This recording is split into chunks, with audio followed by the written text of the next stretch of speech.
Well, hello, my friends, my astrology lovers and friends. Happy Monday. Bitch, it's Moonday. All right. How you guys doing today? I am stoked to be talking to you on this fantastic new moon day. We just had the Pisces new moon, technically last night, but the energy's still there. So, let's talk about it. There's been a lot of crazy stuff going on since last week. Um, Continual train derailments and things of that nature where it feels planned how how many and how frequently that type of economic activity is occurring. So anyway, I don't know, maybe I'm just a conspiracy theorist. Hi Edward. Hey Edward, what's up?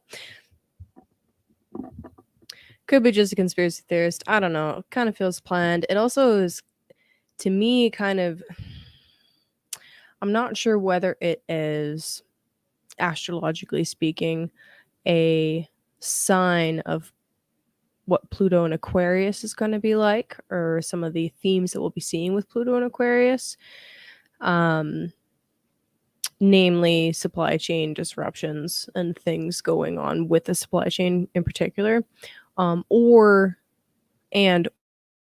if it's Pluto in the final degrees of Capricorn with the destruction of the long-standing structures that we currently have. So I don't know. I don't know where to lay the blame, so to speak, but it's definitely something interesting that we need to at least discuss a little bit and talk about. So anyway, send it always feels so corny to say, but send your thoughts and prayers to the people that are affected by major ecological disasters at this time, and war. I mean, obviously, but yeah. All right. Yeah. Yeah, that's a thing. That's crazy. Yeah. White Noise was the name of that film exactly. Filmed in the exact place. And in fact, there were extras in that film that are currently living there going through that disaster at the moment. So that's crazy to me. Can you imagine being a crisis actor filming a thing for a movie and then it happens and you're like, what the fuck? So yeah, it's pretty tragic, honestly. It's really tragic. But anyway, let's talk astrology. And honestly, everything that's happening in the world is reflected in astrology. But it's not always so easy to explain or talk about. Um, okay. So anyway, let's get our screen share going here, and let's talk about a little bit of this new moon and some of the other things that are happening right now.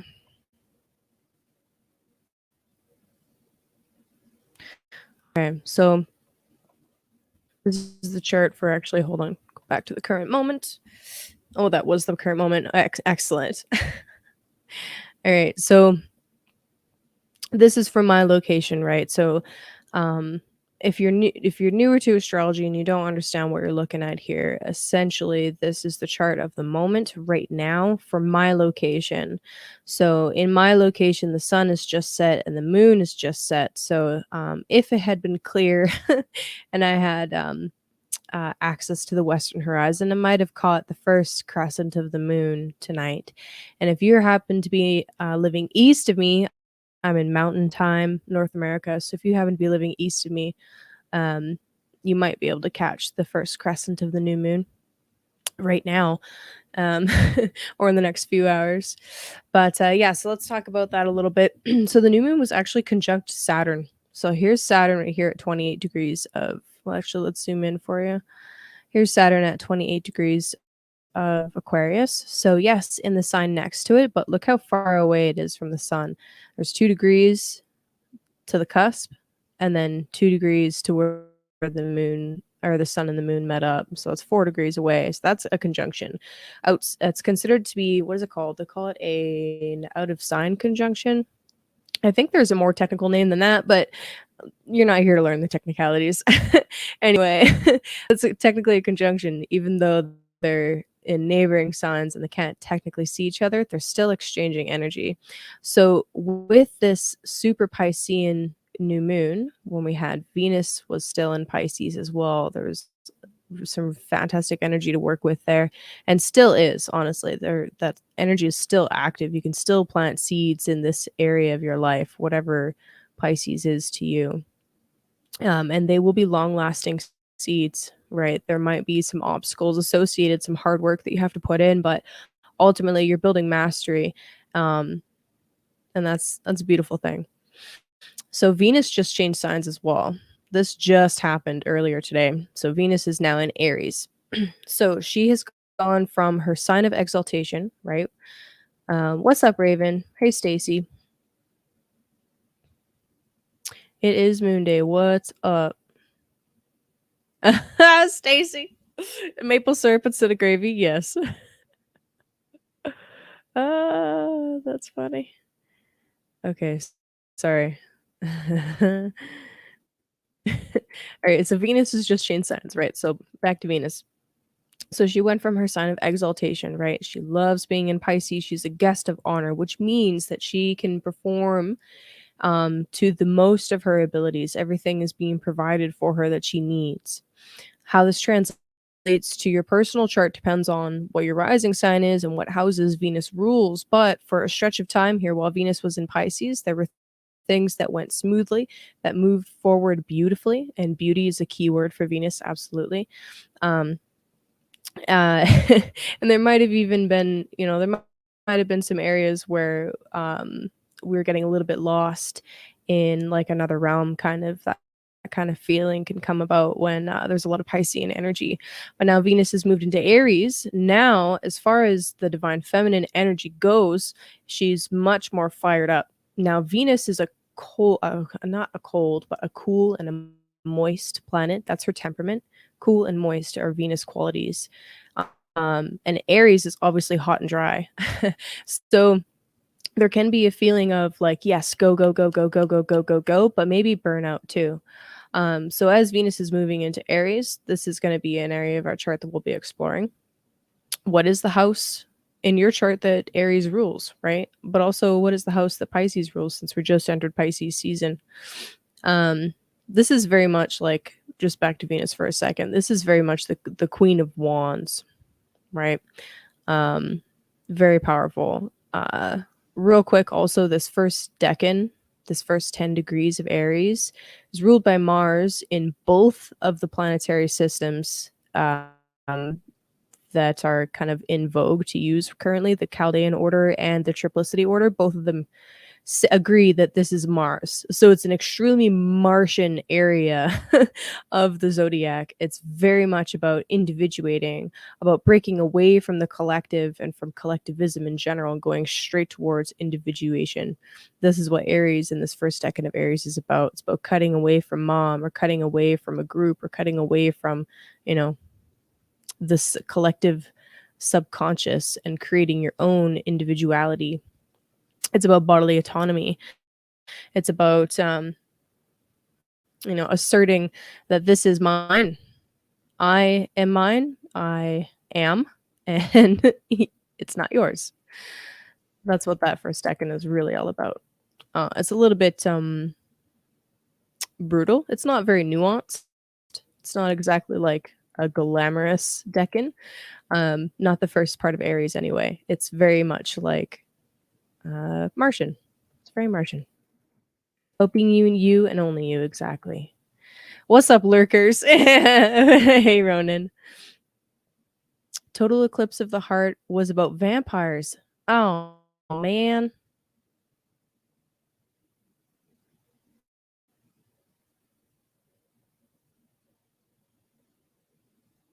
That's a good song, though. I love singing that song. All right. So anyway, that's the main planetary kind of changes this week anyway. Sun in Pisces and then Venus into Aries. Those are the big ones. There's going to be some really interesting aspects that Mercury will be making this week. So right now, at the time of this chart, right, which is right now in this moment, Mercury has just made a sextile to Jupiter. So Mercury in Aquarius, this is about how we're thinking. Specifically in Aquarius, Mercury performs really well. It's an air sign. Mercury is all about like our thinking and how we communicate. And Aquarius is about groups, networks. So essentially, where information is being passed along the networks very quickly in a very fast manner, especially with a boost from Jupiter like that. Kabam! It's like rocket fuel. Jupiter and Aries. It's like rocket fuel. So that's fantastic. There's also like a good chance that there was some kind of good news that you received today. All right, so let's zoom back out a bit and click to tomorrow. So Moon will be meeting up with Neptune tomorrow, meeting up and then passing. So at sunset, when you go to look at Moon, actually, it should be right with Neptune. Not that we'll be able to see Neptune with our eyes, but that's not the point. And then Moon will be meeting up with Venus for the next, what they're calling Venus gates.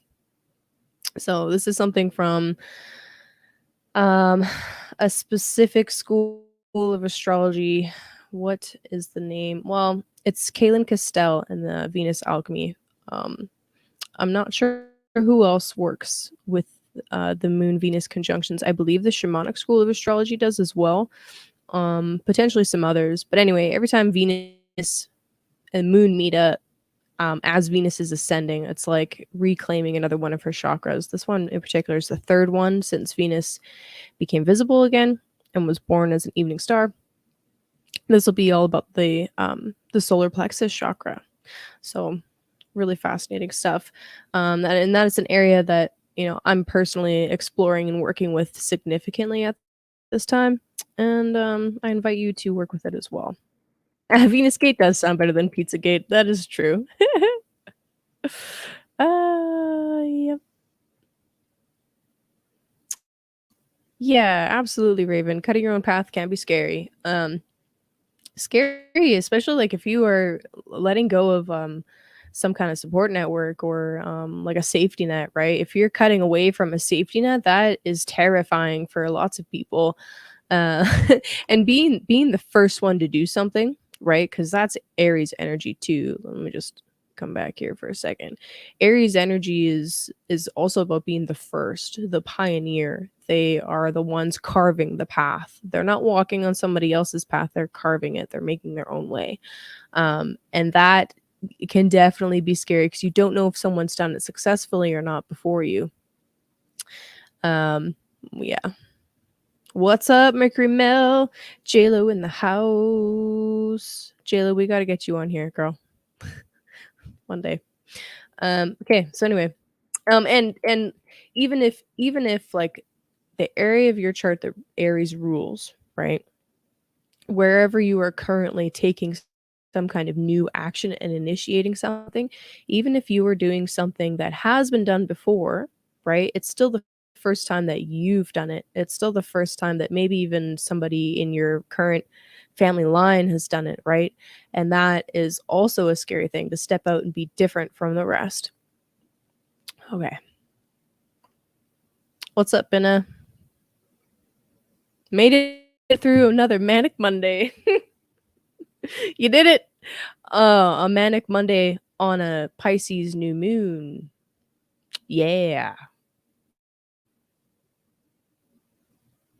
Yeah, Raven, totally. It could be the first time you've done it in your own way instead of doing it in somebody else's way. This is the way. I just watched that series for the first time ever. Yeah, speaking of first times. Okay, so Tuesday we got this Moon Neptune energy. Really interesting, really dreamy. But at the same time as that like dreamy, but also potential for misunderstandings and amazing artistic endeavors could be done on Tuesday. We also have this Mercury squaring Uranus, and then immediately after that, trining Mars. So this is a super disruptive energy, this Mercury Uranus square here. That's the thick red line. It's going from Mercury here. Let me zoom in again. Mercury here to Uranus up here. Well, we've go so our mind, our thinking, our communication received this rocket fuel, right, earlier today. Now that it's got that rocket fuel, it's like it's kinda, like, fueled up. It's like Mercury has been given a boost of confidence. That's how you would read that. A massive boost of confidence, a massive boost of, just feeling like, "Yeah, actually, I can do this," with the help of my friends, right, Aquarius, with the help of my support network, with the help of the people around me, I can do this. I can do anything I set my mind to. And then there's this crazy disruption, or what you're thinking about and how you're communicating is the thing that is disruptive. It could kinda be both.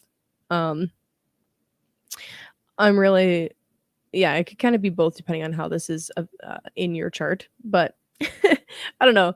If you want to shake the boat, if you want to, shake the boat, haha, if you wanna rock the boat, if you wanna shake things up, Tuesday is a good day to do it, right?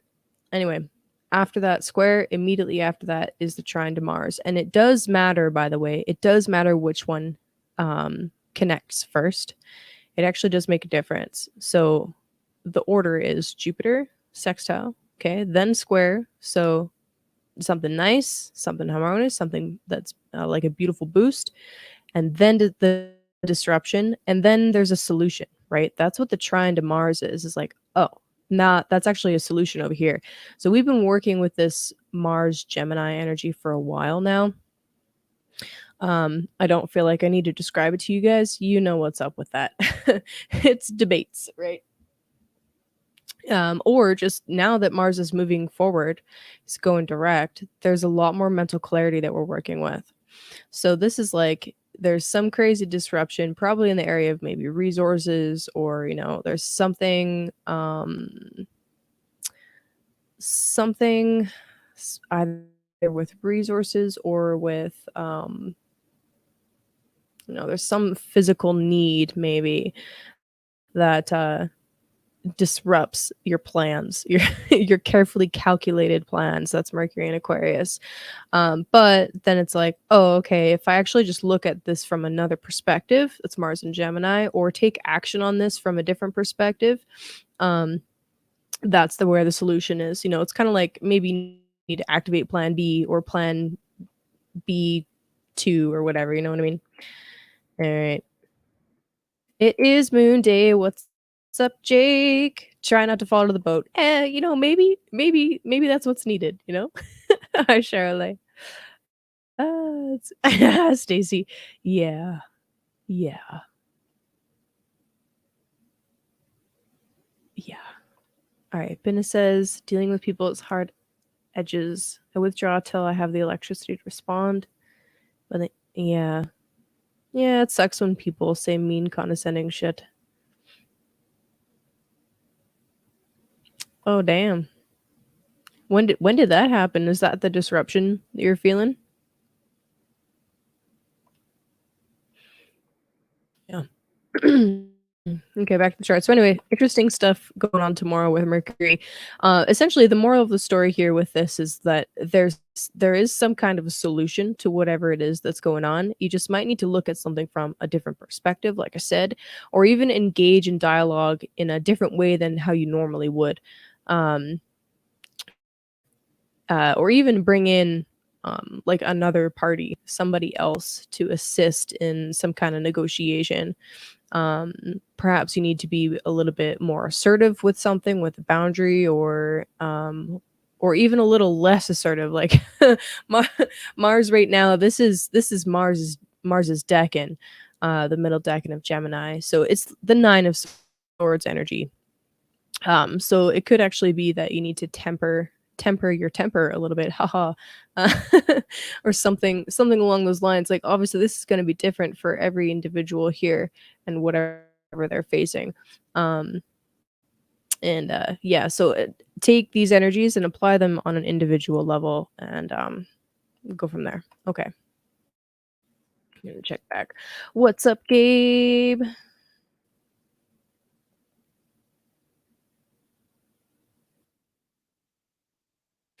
Yeah, Ben. It sounds like classic power plays, right? It's like, "Oh, I'm not getting what I want from you right away, so fuck you, you're a bitch." And yeah,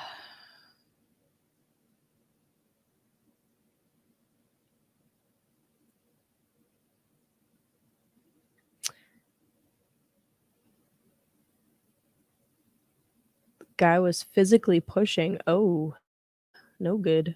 No bueno. Alrighty. It's Wednesday. Sorry, the moon moves in between Venus, makes a conjunction with Venus, then makes a conjunction with Jupiter. Freaking awesome day. The 22nd of February, if there's something that you want to accomplish, that you want to like pour fucking fuel on, do it Wednesday. Wednesday is fantastic. Um, yeah, the moon is making no bad aspects, literally zero bad aspects. It'll be making a sextile later in the day to Mars after it connects with and is in between these two benefic planets in Aries. So literally Wednesday the 22nd, if you want to launch something, this is go. This is a go day for sure. So anyway, Thursday. Moving through Thursday, moon is finishing through Aries and then moves into Taurus. And as soon as it moves into Taurus, it's making sextiles to the sun in Pisces. So fantastic. That's really beautiful energy.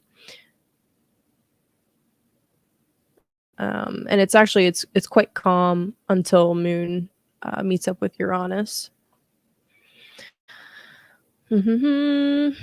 As it's meeting up with Uranus, it'll be okay. Let me move this back a few hours. Actually, just go 3 hours. Do, do, do, do.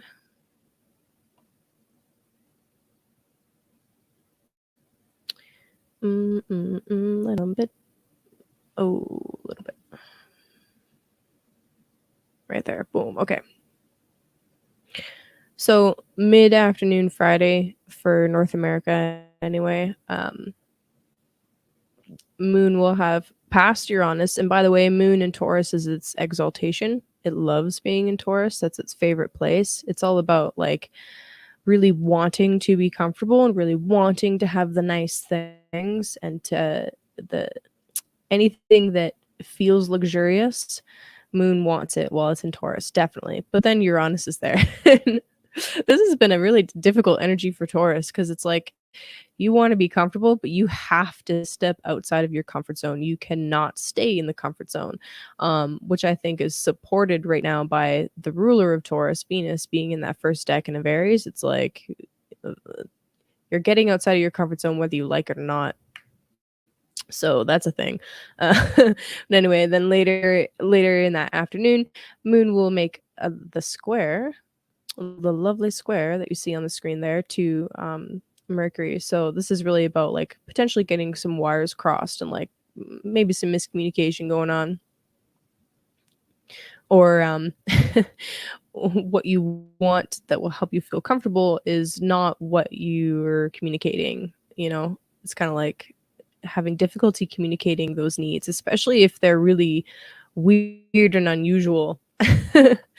But you have to, you know what I mean? You don't get what you need if you don't talk about it. And that is a big challenge for me personally. I don't know how you guys do with that, but it's goodbye comfort.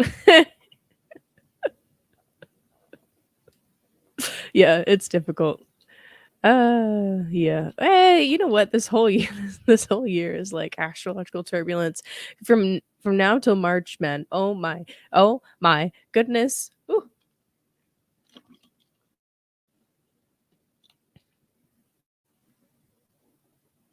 Yeah, the train derailments has been crazy.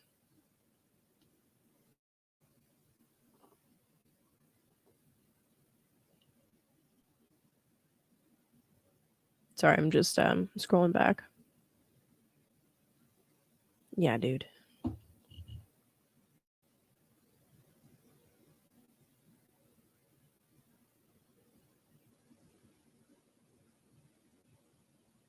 All right.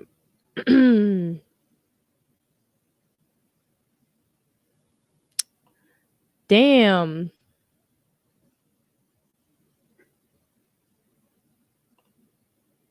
Well, yeah, I mean, at least people are expressing themselves. It sucks that they're expressing themselves in a shitty way, but yeah, exactly, Ronan. I think that's my favorite.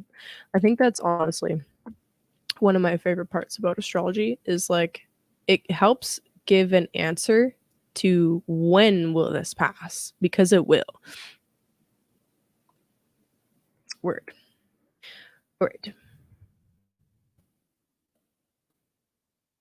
Do do do do do. Then Sunday. So Sunday, Venus and Jupiter are getting mighty, mighty close. They will be super close in the sky when they do conjunct, by the way, but we'll get there. But anyway, Sunday, Moon moves into Gemini, and it's all about the Gemini stuff. It's all about talking, all about listening, all about ideas, all about going in different directions and trying new things. Uh, Moon and Gemini days are fun, I think. And Moon will actually occult Mars again, by the way. And that's crazy. We've had so many Mars occultations. It's like it's actually a lot. It's unusual for it to be that many in a row, but that's just how it goes. Now, depending on where you are on the Earth, you might see this, you might not. Um, Apparently, in my time zone, I might be able to see that. Um, yeah, there's another way that you need to double check this, like in Stellarium, for example. There's a different setting to measure where the moon is to see whether moon will actually pass in front of Mars in your location or not, or the simple way you could just go outside on Monday night and watch it yourself. All right. What's up, Jenny? Jenny B in the house. Jenny B in the house. But anyway, that's this week. It's pretty chill, except for, well, I mean, it's pretty chill except for all of these things that I already said. But anyway, Venus and Aries, how are you guys feeling? Did anybody notice a shift today? Were you feeling restless at all, or like you needed to do more things? Or yeah, like did you even notice it change? I didn't, to be perfectly honest with you. I didn't notice it. I was feeling kind of restless last night. Like there was a ton of things that I needed to do, even though it's like it's a new moon. You just need to chill out a little bit. But at the same time, it was kind of like beginning a few things that I'll be working on during the week. But in general, I didn't notice specifically that Venus crossing the Aries line. But you know, that's just me. Mel says she felt productive. That's cool. That's good. Actually, you know what? I felt like I didn't want to be engrossed in alternate realities. Does that make sense? Like I didn't want to be playing video games or like I really wanted to focus on right here, right now, doing stuff right now. Yeah, hey, that's cool. That's awesome. What's up, Chance? Well, yeah, okay, so Venus just changed signs like earlier today.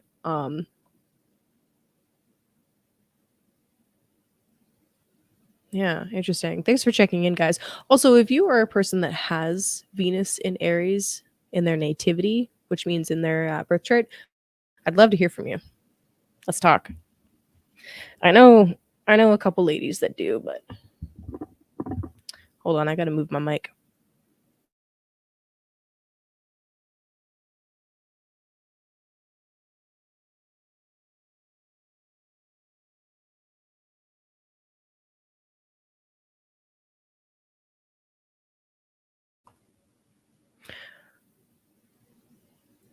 March 22nd, Decoders Roundtable Part 2.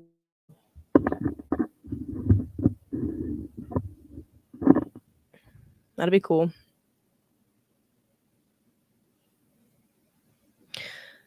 Alrighty.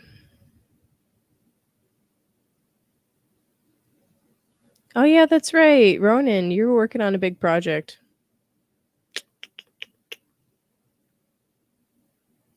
All right. Let's get these cards going. As always, you guys know what to do. If you want a personal reading, I'm down for that. What should I talk about? Should I talk about Venus and Pisces or Venus and Aries for the signs, or just more about the Pisces house in your chart? Which do you guys prefer? Yeah, sweet. I'm excited.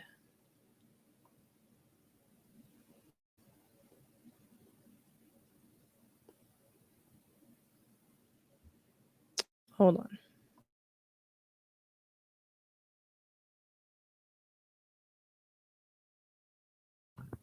Okay, that's better. Oh, that's right. Yes. Yes. Yes. That's so exciting. Yeah, that's fucking exciting. I think that's hilarious that they filed officially on Valentine's Day. So funny. Okay, Charlotte wants me to talk about the Pisces house. Any other votes? Would you like me to talk about Venus in the Venus and Aries transit or your Pisces house since we're in Pisces season? I'll look for a couple more votes. Maybe I should do a proper fucking. I could do a poll. Yeah, Mel. Venus and Leo. Rawr, indeed.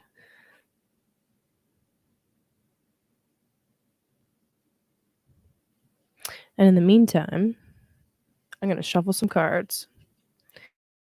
Benno wants me to talk about Venus. David Matheson's pretty cool. I should go watch that one.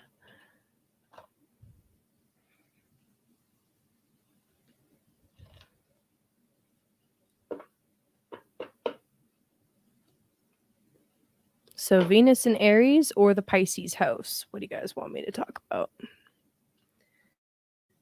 If I don't get enough votes, I'm going to just ask the cards.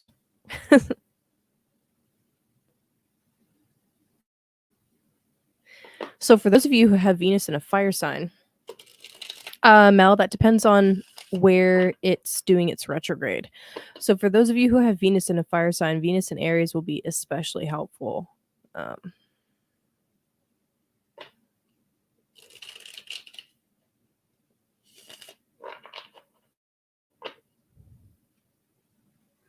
Ask the cards what they want to tell us. Okay. I'm going to end up talking about both. I guarantee it. That's just what's going to happen. But anyway, how long Venus stays in each sign depends on where the retrograde occurs. The next retrograde of Venus will occur in Leo, by the way. So those of you with Venus in Leo, depending on where your Venus is, you might get a double dose of like a double Venus, even a triple Venus return, depending on where it is. That's really cool. What's up, Kathy? I have not started pulling for any of the signs yet. We're just deciding if I should talk about the Pisces house in people's charts or the Venus in Aries transit. Oh, that's funny. I just got some spam from somebody impersonating David Whitehead. Okay.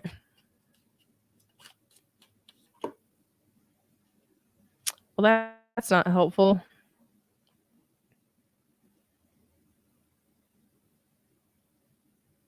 Wait, it could be. I need confirmation. Does that mean the Pisces house?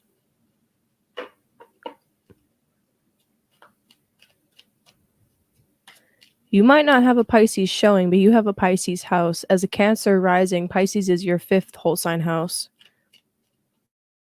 No, ninth whole sign house. I take that back.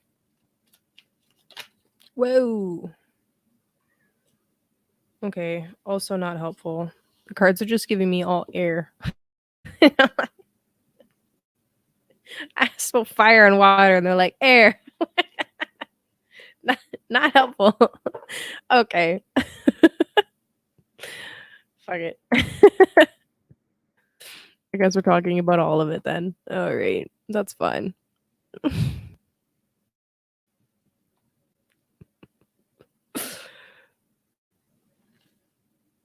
Seriously. Oh my gosh. All right.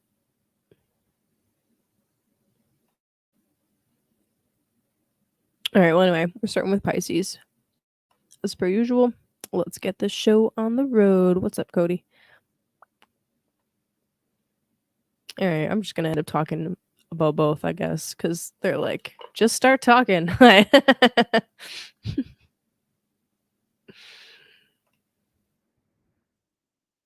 Okay. So here's you, Pisces. Boom. Now, keep in mind, everybody, while I'm talking about the signs, I'm using a whole sign house space system. And it will be more accurate if you listen to your rising sign, then your sun sign, and your moon sign. If you don't know what your rising sign is, go with your sun sign. That's fine. It will work. But preferably and for better accuracy, learn what your rising sign is.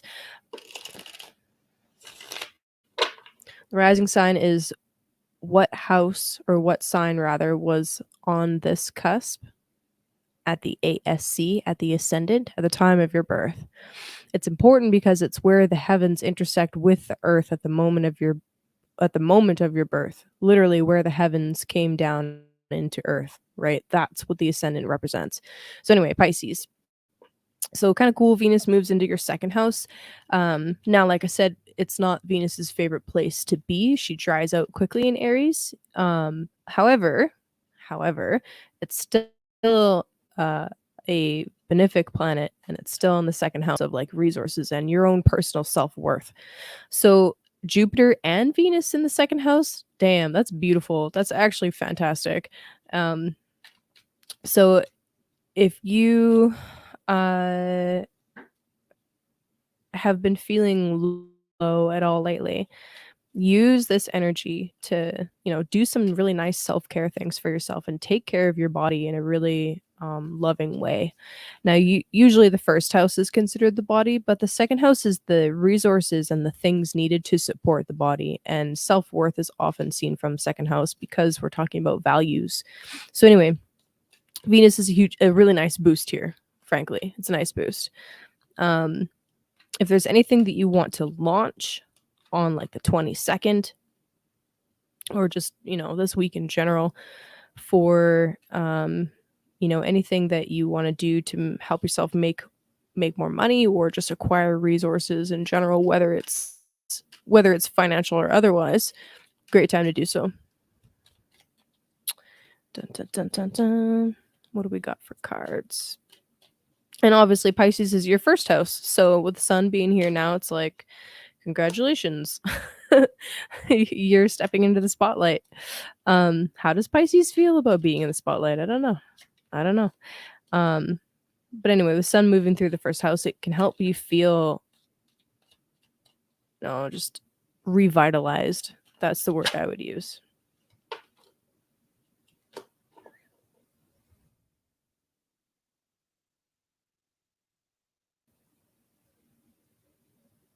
Oh yeah, you must be talking sidereal because Mercury is in tropical Aquarius right now.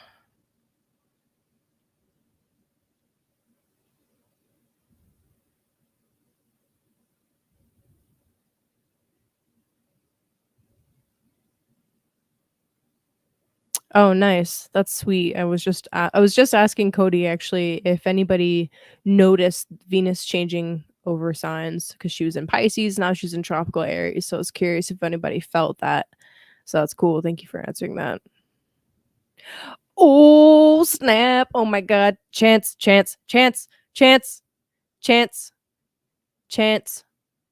Can you have somebody there to get the time? But for real, I need to know. Dude, Dude, if it's tomorrow with that Mercury Uranus square, that is gonna be a genius friggin' baby. Oh my god. Oh my god. Okay, back to Pisces. Hold sorry. You guys, I'm so sorry. I get so distracted by the comments. I don't know. Okay, Pisces. What I got for cards for you, my friends, is we actually got the 5. I will make sure we know exactly. Thank you. Write it down. Make her a baby card or something. Right? Of course. Make her a baby card or something with like the date, the weight, and the time. That shit is fucking gold. Okay, so anyway, Pisces. We're starting out with the 5 of Cups. So interesting. What are you letting go of right now? Um, I actually, you know what? I like this energy for the beginning of Pisces season. Pisces can be about letting go and losses and surrendering. So, what are you letting go? What are you losing? What are you allowing to let pass so that new things can come in? Um, and then immediately after that, we've got the 8 of Wands. So, what's coming in? Some really fast and passionate communication. And then the Queen of Cups. So something's passing on or passing away, and you're dealing with that energy of letting go and surrender. And immediately following that, um, we did go backwards last week. You're right. You're right. Chance wasn't here for that, and that was hilarious. Of course. Okay. Immediately after following, oh my god.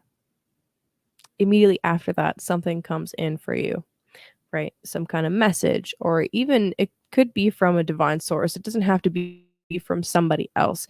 It can be that you receive some kind of like download, and it helps you to feel more secure in yourself, right? More secure, more nurtured, and more like emotionally protected in some way.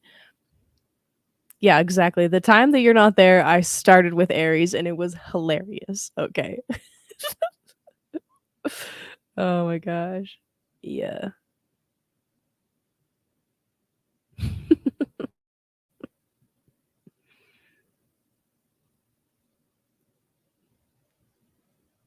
All right. Hello, Alfonso. That's fun. Leap years are interesting. Okay, so anyway, Pisces, that's really cool. Now, underneath the deck, we have the 5 of Wands. There we go. Oh my gosh. 5 of Wands. Boom. So, 2 fives. Interesting. So, double 5, right? This implies some kind of change. There's some kind of dramatic changes happening, actually. Um, Dramatic, big, fiery, fun, potentially changes. And it's almost like you're exiting one kind of stage of life and going into a new stage of life. That's actually what it feels like a new chapter opening up. Um, yeah, exactly like that, a new chapter. And it's an exciting chapter and a fun chapter. Um, but like we were talking about earlier with Venus changing signs, individuating and stepping out on your own and doing something different from what you were doing before can still come with emotional challenges as you're letting go of the old identity or the old way of being, the old, paradigm, even, right? So, anyway, I love that for you, Pisces. Fantastic. Yeah, and I really just see with this Queen of Cups here is like you're really grounding down into your root.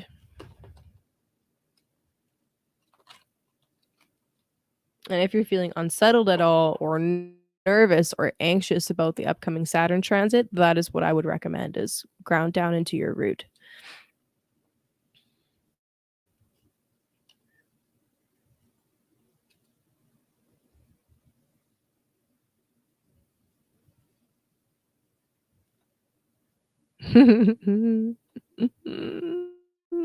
Chance is so mad. That's good. Yeah, I love you, buddy. But you weren't here. I don't know what to tell you.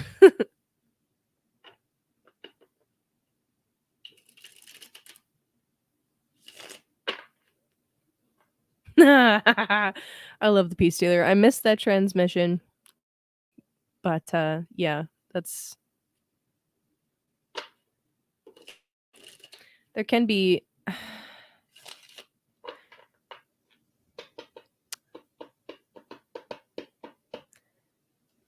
yeah. Go watch his transmission for his, message. I didn't watch it. Not yet anyway. I will later. But anyway, alrighty. So Aquarius. Aquarius, for you, so Pisces is your second house. So Sun moving into Pisces is really lighting up, financial and like material concerns. And with Saturn about to move there later in at the beginning of March, actually March 7th, that's going to be a big area of focus for the next couple of years, really the next 2.5 years. Now,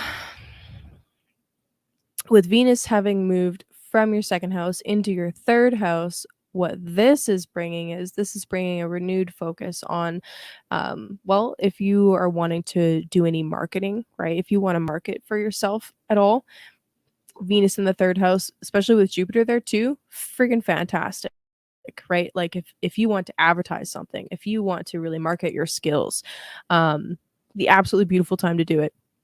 Literally beautiful. So definitely do that, right? If there's something you want to publish, like say some kind of like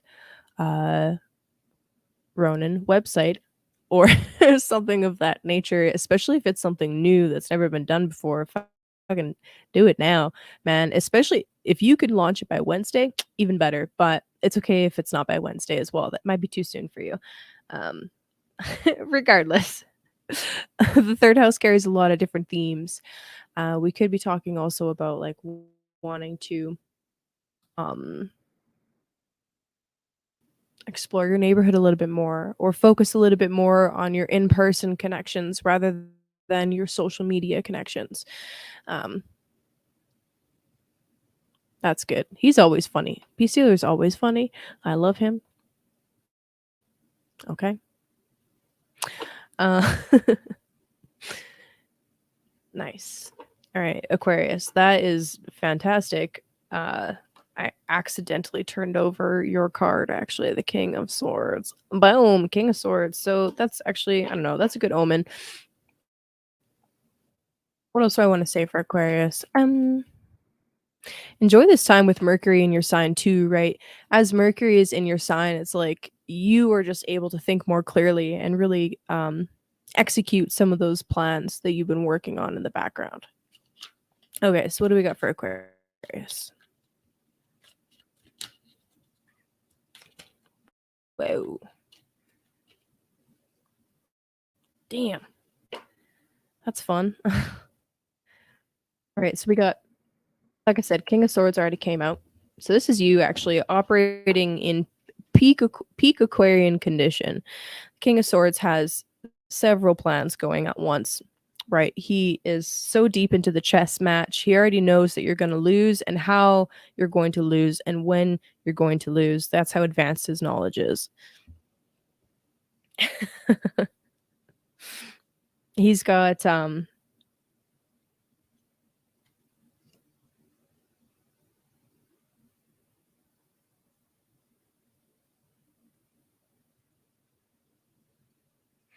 he's got this ability to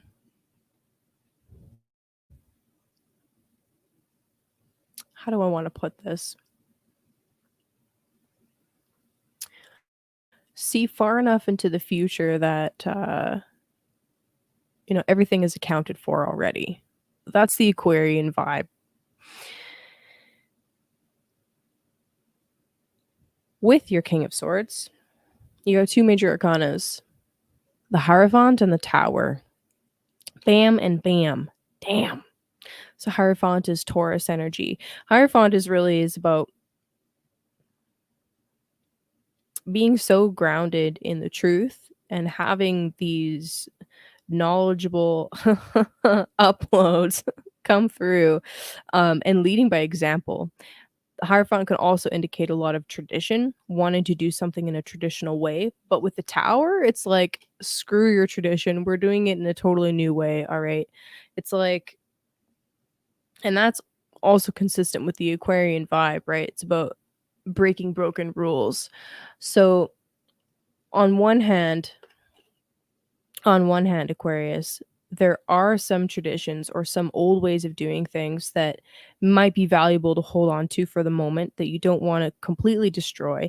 But at the same time, some of the best innovation comes when we break something down into its individual components and then totally rebuild it in a different way. Totally. Yeah, dude, Aquariuses, I know. It's advanced knowledge. They're evil geniuses, okay? They are evil geniuses. Uh, but anyway, the tower can also be like, maybe there's also an internal shift happening for you, right? It might not just be you executing your plans perfectly and innovating. This could also be something that's happening internally where some of your old traditions, some of your old beliefs, some of your old ways of doing things need to come down and need to be reshaped. So anyway, interesting week, Aquarius. Interesting week. And then of course, underneath the deck we have the six of swords. This is where Mercury is right now, by the way, the middle decan of Aquarius. It's about executing something so perfectly because you planned it so perfectly, in a scientific manner. You've calculated all of the variables, all of the different ways that it can go, and you've accounted for some of the wild cards, and now you're executing it perfectly. It could, like, on a more mundane way, it could just be like you're making a quick escape after something major goes down, but I don't really see it that way.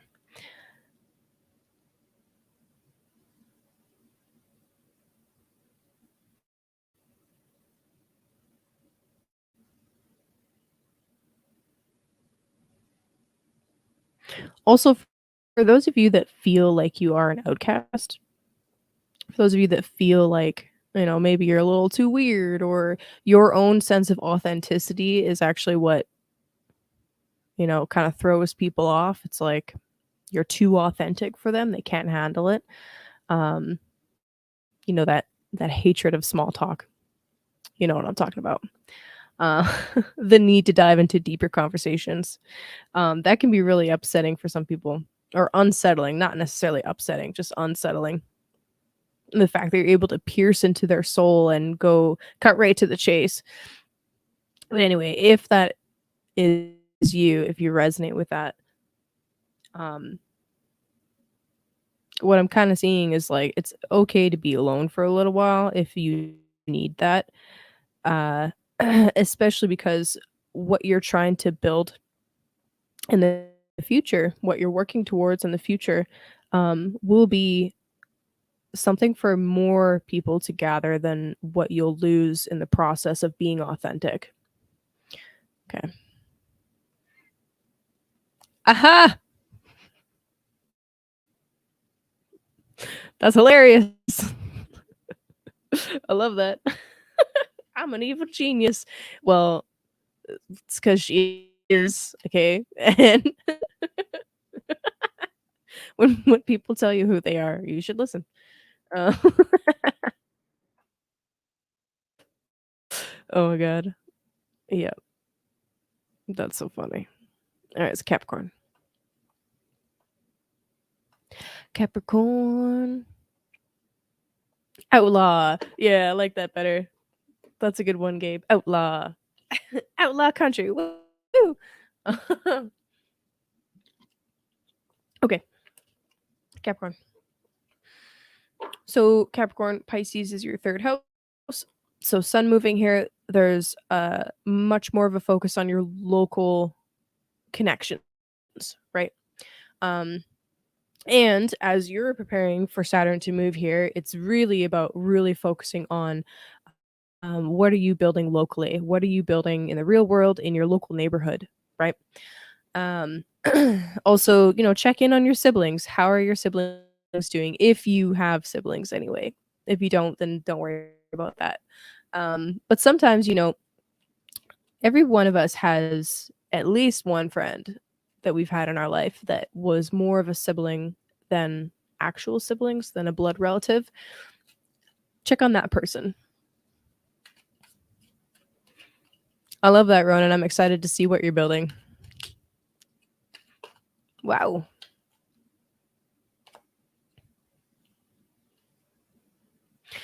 Yes. Yes, ma'am. You all have Aquarius. Aquarius rules a cusp, a house cusp. You also all have a Saturn.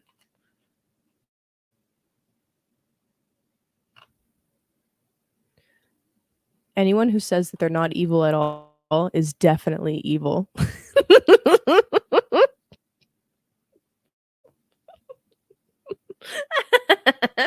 Liar. Okay, anyway, Capricorn. Oh my god. The other thing, Venus just moved into your 4th house. Ooh, Venus in the 4th. Yes. Yes, it's beautiful. Okay. The 4th house is your home. Venus is beauty. Do you like my curtains? It's time to beautify your home. Beautify that, baby. Um Also real quick, no, I'll leave that. Beautify your home, right? That's the best use of the Venus energy.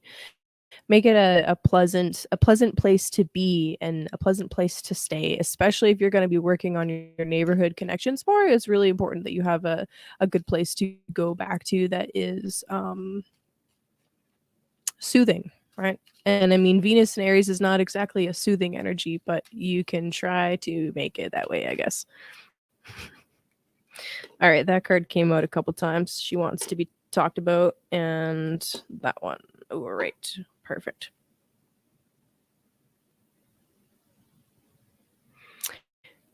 Hey, yeah, you know what? It might be a good idea just to check in on them.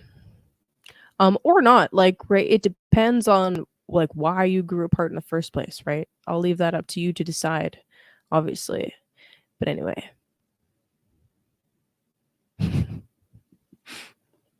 Okay, so StreamYard doesn't show me what this is. It's just I just see the text. I don't see the emojis. Oh man. Also, the sun can be extremely malefic. Have you ever had a sunburn? Yeah. Have you ever stared at the sun and gone blind? Yeah. Okay, Capricorn. All right, it's Capricorn. We got the 9 of Pentacles. She really wanted to come out. As I was shuffling, she came out, and I didn't think that that was the right card, and then she came out again. So 9 of Pentacles. Then the Moon, and then the 3 of Cups. So 9 of Pentacles. How can you feel more free through responsible use of your income? Why am I saying that? This card's got a friggin' bird on it, guys. I love the bird. It makes me think. But anyway, the 9 of Pentacles is often seen as like, oh, some independent wealth. You're really why you think I wear glasses? Fair enough. It's like you're coming into some kind of financial reward or some kind of financial increase, right? That's great. That's freaking fantastic. I'm happy for you. Especially as Saturn is getting ready to leave your 2nd house. Like, fucking, thank God. about fucking time. But what are you gonna do with it? Right? What are you gonna do with it now? Let's not forget that the 9 is a Virgo card. We have to be discerning and organized with how we you know how we use those resources. And thank you, Edward. Don't forget to hit the like button. It helps. I don't know if the likes help with the algorithm, but let's just pretend that they do. Anyway, and we got the Moon and we got the 3 of Cups.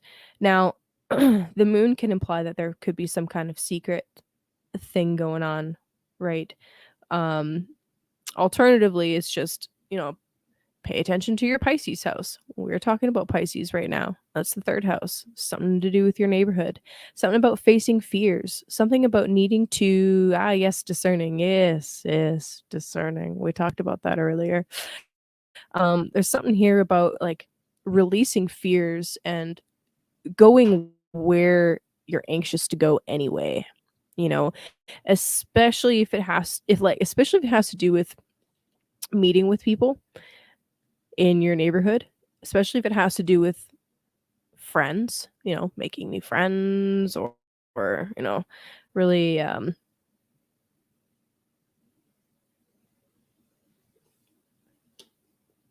if it has to do with something that you want to do that will make you money. If you're feeling anxiety about that, if there's a lot of pressure, or it's just like if it just feels like a lot right now, um go through that discomfort anyway, because at the other side, there's a reason to celebrate. There's an important meeting that you need to have that can only happen if you go through the discomfort, if you push through the fear, if you ignore the your own mind. Yep. Oh my gosh, that's funny.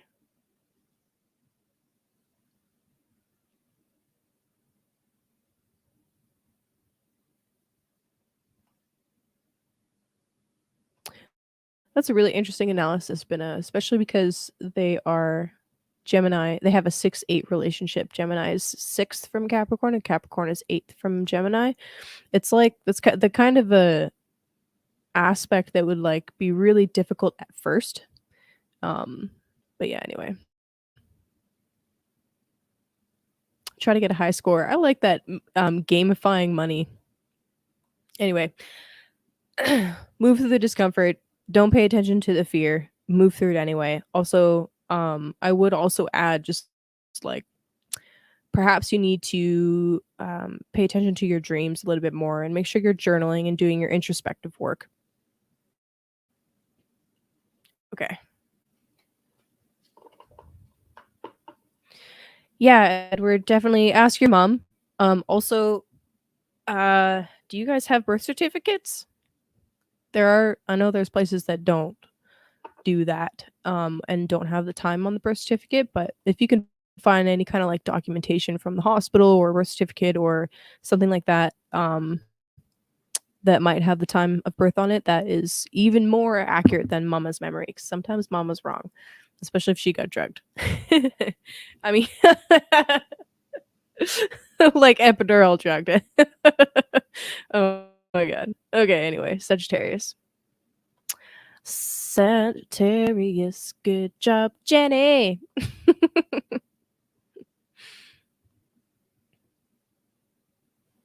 Oh, I gotta like sit back a bit.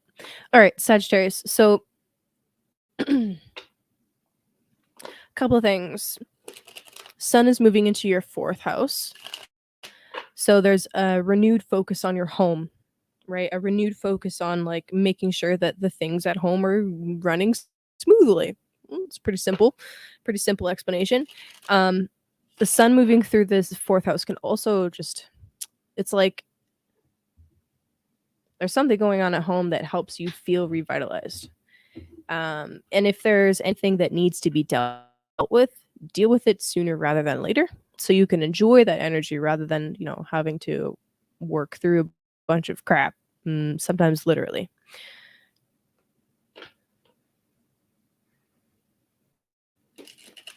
Paperwork is Jupiter? Really? You think so? I think paperwork is Mercury, but I mean, I don't know. I could be wrong.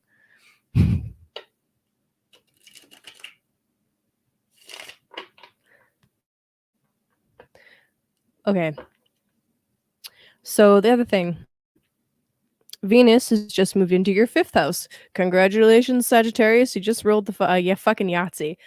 Uh, so, like I said before, Venus in Aries dries up kind of quickly. Now, Venus is in your fifth house. This is the house of fun, of pleasure, of risk, of gambling, of artistic expression and of children. This is the fifth house. Venus loves to be here. So this is a fantastic transit for you. Really enjoy this time. This, like, I don't know, 2 to 3 weeks or so. I forget exactly, but enjoy this time of Venus in Aries, and really, like, what do you want to do with that energy, right? You have two benefics in your fifth house. What do you want to do with it? Um, you could be working on some new creative projects, right? Something that you haven't done before, or continuing something that you started earlier when Jupiter was here before he went back into Pisces, and then something that you started last year. You could actually be really feeling into wanting to just have more fun, right? That's the simplest interpretation of the fifth house is what brings you passion, what helps you feel like you're enjoying yourself. Literally, that's the fifth house. Um, Depending on your personal chart, Sagittarius, and what kind of year you're in, uh, other aspects, your perfection, stuff like that. This could potentially be a very fertile time as well, with both benefics in Aries, your fifth house. So watch out for that. Um, that's a lot.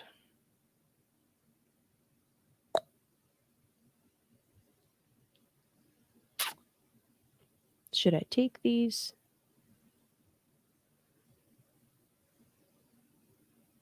Yes.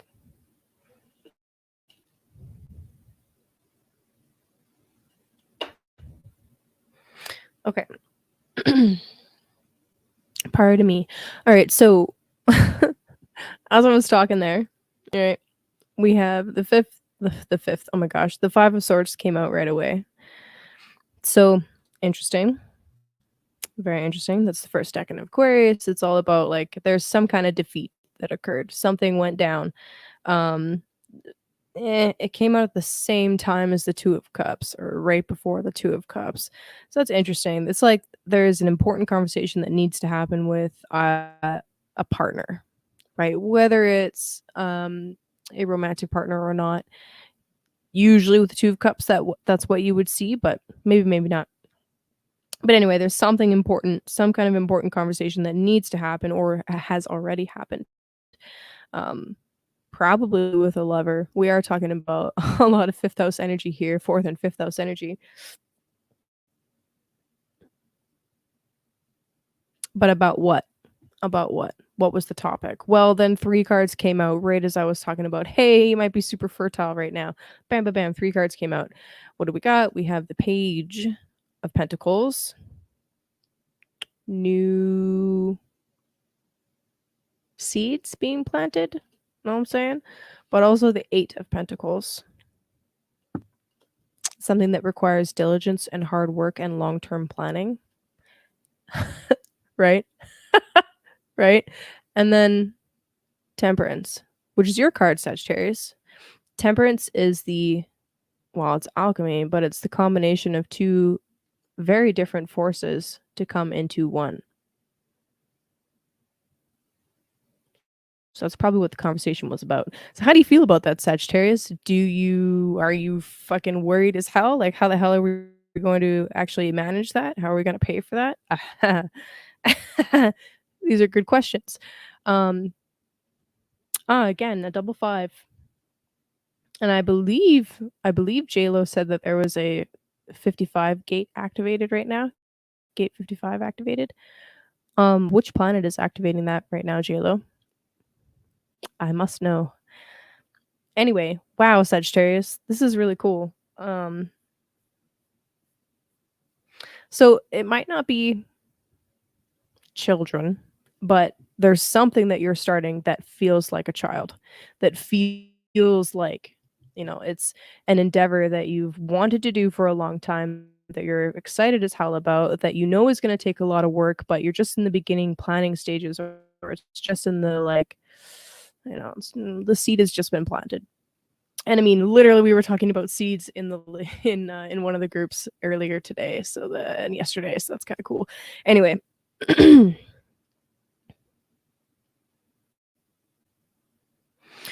whatever this is that you're beginning at this time, it's going to require you to have mature conversations with the other people that are involved, right? Mature conversations. Um, these potentially could be disruptive conversations. You might need to decide to go and do something on your own, or do something in your own way. But make sure that you're keeping all of the other people that are involved at least abreast of what it is that you're doing. There might be some negotiation needed. But anyway, like underneath the deck with the 5 of Pentacles being here, I don't see this as like you're going to have issues. What I do see this as is like a little bit of worry and a little bit of stress can really help push you forward and do the things and do the planning and start get the ball rolling, so to speak, that otherwise, you wouldn't get rolling because, if everything's comfortable and nice and there's nothing to worry about, then like, why begin things? Why pursue things that are challenging, right? Anyway, this is actually a really beautiful read, Sagittarius. I'm excited for you. Also, if that resonates, please leave a comment down below. Let me know what you're starting. Let me know what you're doing. I want to know. Do I want to know? I do.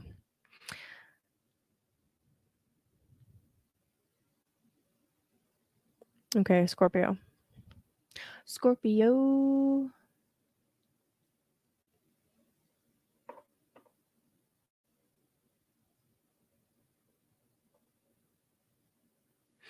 All right, Scorpio. So, Sun is moving into your 5th house. For you, a big topic will, for you also, a big topic will be things that you're beginning that are fun, right? 5th house stuff, artistic pursuits, namely, definitely things that are risky, things that are,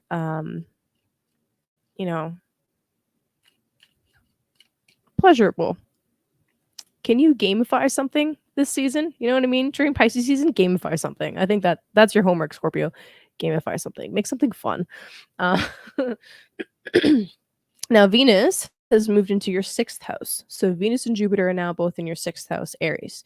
Now,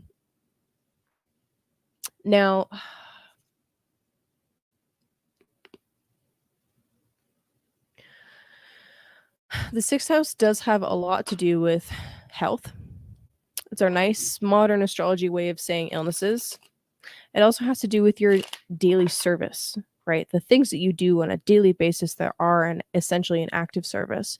For lots of people, this has to do with work, but not for everybody. It's a little bit different for everybody. But anyway, the rituals that you perform on a daily basis, the stuff that you do to keep yourself healthy on a daily basis. This is the 6th house. Now, Venus and Jupiter here, freaking fantastic. So if there's literally any kind of health concern you have had at all in the past while, this is a great opportunity to use that energy to work on it. Venus is the energy of a counselor, okay? And Jupiter is the energy of a guru. You might need to literally seek outside assistance with whatever it is that you've been challenged with. But that assistance will be given, right? Like literally, this is how you read this.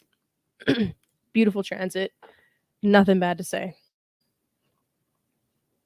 Yeah, I'm gonna leave it at that.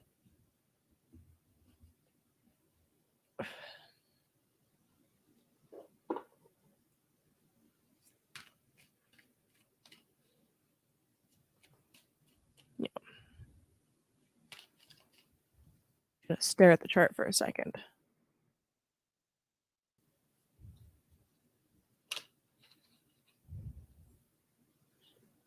Damn. Wow. Okay, second sign in a row that this has happened. You do what you want, Jake. You do what you want. He says, "Is Pisces the right time to begin the seafood diet?" You're funny. Uh, okay, so anyway, second sign in a row that this has happened where the major arcana card has come out for that sign. Scorpio death has come for you. Just kidding. Yeah. So we got some super fiery energy. Wow. Venus is really active, I guess, because we got the Queen of Wands and the Eight of Wands, and then death. Bam, bam, bam. Queen of Wands, Eight of Wands, death. Wow. Scorpio, I feel like this is you. This is you right now. Living life to the fullest, as you should be. Jupiter and Venus in the fifth house. Damn, son. Like, seriously, enjoy that energy while it lasts. And somebody, uh, somebody has something to say to you about it. And I don't know, like, this is how it came out, okay? So it's actually like the Queen of Wands is throwing these. It's like she's got these darts, this dart gun, just blowing it at you. And there's you on your horse, like, I don't know if I want this. But it's coming in fast. It's coming in hot. And I don't know, I think you should loosen up a little bit, personally. Now, death coming out. And of course, this is you. It's a confirmation. She's coming in hot. Yeah, she is. Anyway, this is confirmation. This is definitely your energy. So that's good. I mean, that's nice. But it's also like, hey, you're going through another transformation. Blah, blah, blah. Yeah, Scorpio. I know you've heard it. You've heard it a million times. But guess what? Here's another one. I hope you're ready. It's almost like there's an old identity that you are letting go of, right? South Node has been in your sign for a while. You've had eclipses on your first seventh axis for a little bit here. They've been intense eclipses. Right? It hasn't been an easy time to be a Scorpio. And it's almost like there's something beautiful and confident and new and sexy as hell coming in that wants you or wants to help you or wants to experience with you some of that fun, some of that enjoyment, some of that passion, right? Allow yourself to if you can. It's gonna lead to once again another transformation. It could just be like a shedding of a skin, though, a shedding of an old identity, like I said. Now, underneath the deck, this is really where I'm getting the shedding energy. There's another one of your cards, actually, the Five of Cups. So there it is. A new romantic interest, or even just just the intrigue, just romantic intrigue is really exciting. It's actually addictive. It's an addictive energy, literally. Uh, but engaging with that, if if you are a human being and you have ever had your heart broken, okay, which I'm pretty sure it's safe to say everybody here has experienced that, watching live and on the recording. If you're a human being and you've experienced heartbreak, it can be really difficult to want to trust again. You might feel uncertain and unsteady and not quite like, maybe you're not even quite ready or you don't think you're ready because maybe there's still more to shed. But I would seriously encourage you to not worry so much about the past. Allow it to fade, allow it to go. Okay, because right underneath that Five of Cups, as soon as you've dropped this, boom, there's the King of Cups. And that's also another Scorpio card, by the way. So super strong energy, Scorpio. Have fun, okay? Go have fun. What are you doing here? Go have fun. Get out of here. Okay, Libra.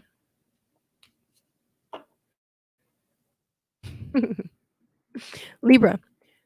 Okay, this is an interesting map.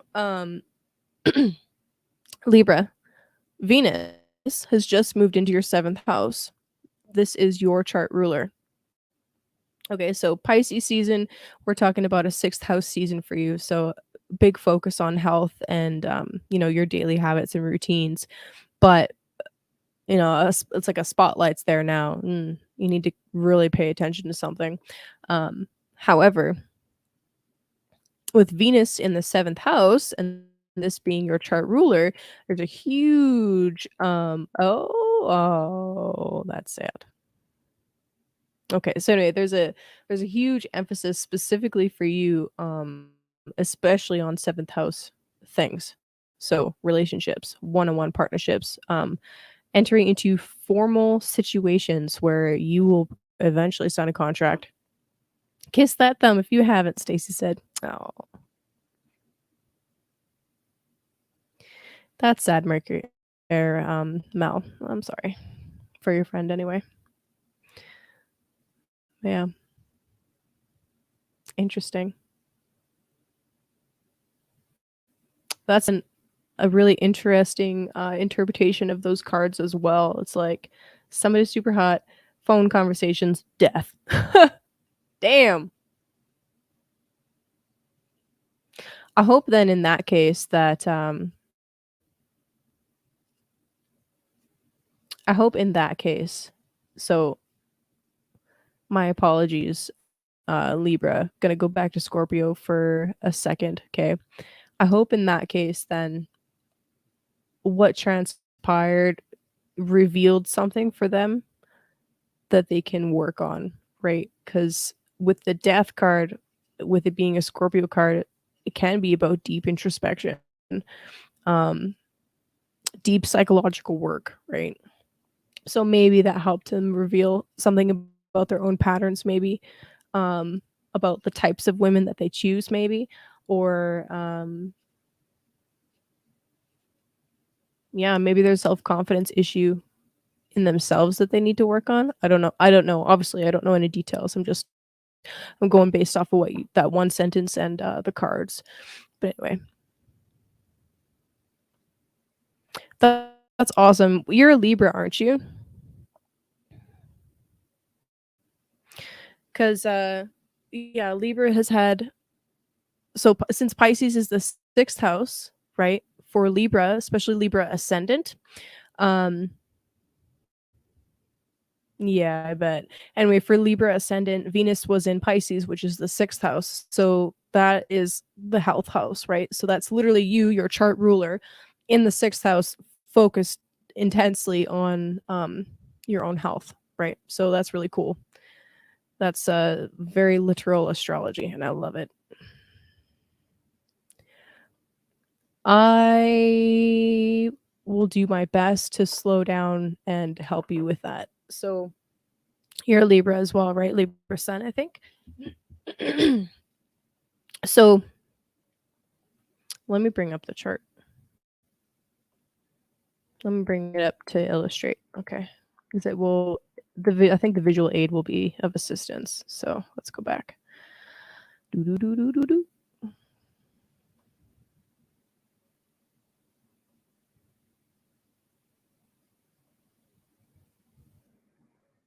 Okay.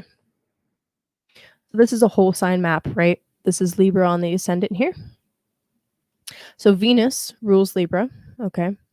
So wherever Venus is, it shows what that person who has a Libra ascendant is focused most on at the moment. So as Venus was in the sixth house, this is the sixth house over here, it was about health. Now that Venus has crossed the cusp earlier today into the seventh house, Libra is focused on relationship because the ruling planet of Libra is in the seventh house. Does that make sense? Oh, okay. Sag rising Libra, Sun is Venus and Scorpio. So for you specifically, Jupiter describes what you're doing at the moment. So as a Sag rising, Jupiter's in the fifth house. So you are focused most intensely on fifth house activities, children, starting new businesses, creative projects, that kind of thing. Um, yeah, and then like the Libra interpretation of of what Venus is doing in relation to Libra will be like another layer added onto it. So the majority of your energy as a Sag rising, for example, is focused on fifth house activities. And then there's like a secondary layer of energy where Venus is focused on relationships. So it's like partnerships and business partnerships or stuff with your marriage, and creating a business or having more children, right? Yeah. Uh, yeah, that's okay. See, no, asking is always good because somebody out there wants to ask and doesn't ask or needs to ask. Okay, right.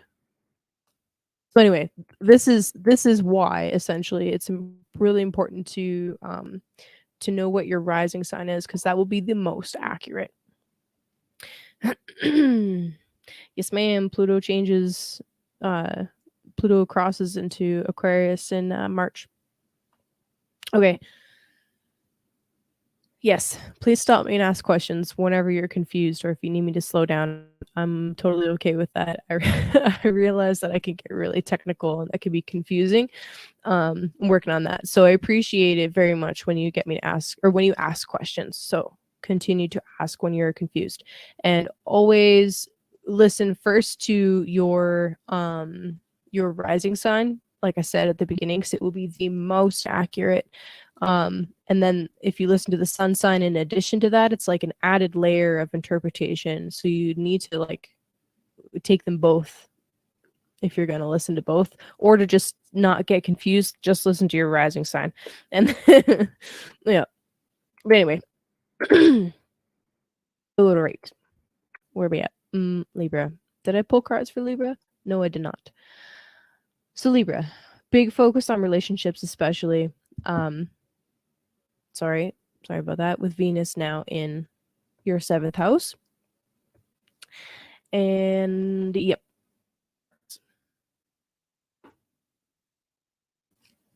Are there hotels too, or just houses? Well, I mean, Virgo could be like a hotel, you know, it's kind of the service industry.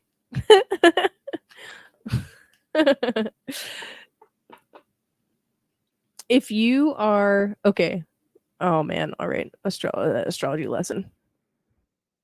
If there's a planet, take Venus for example, since we're talking about Libra, and it's on the opposite side of the chart from their home, right?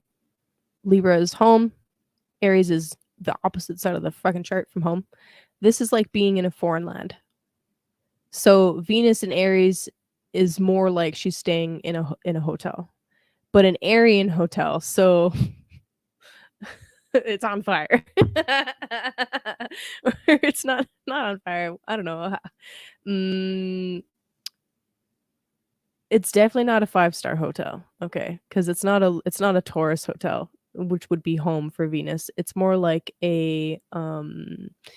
and maybe it's in a desert place or it's there's no pool or um it's very like minimalist in decoration and there's like a boxing gym downstairs.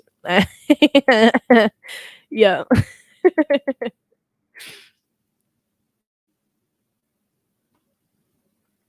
Astrology jokes are funny. It is very utilitarian. All right. Libra. Cards for Libra. It's a nice hotel, but it's not luxury. No, no, no, no. Yes.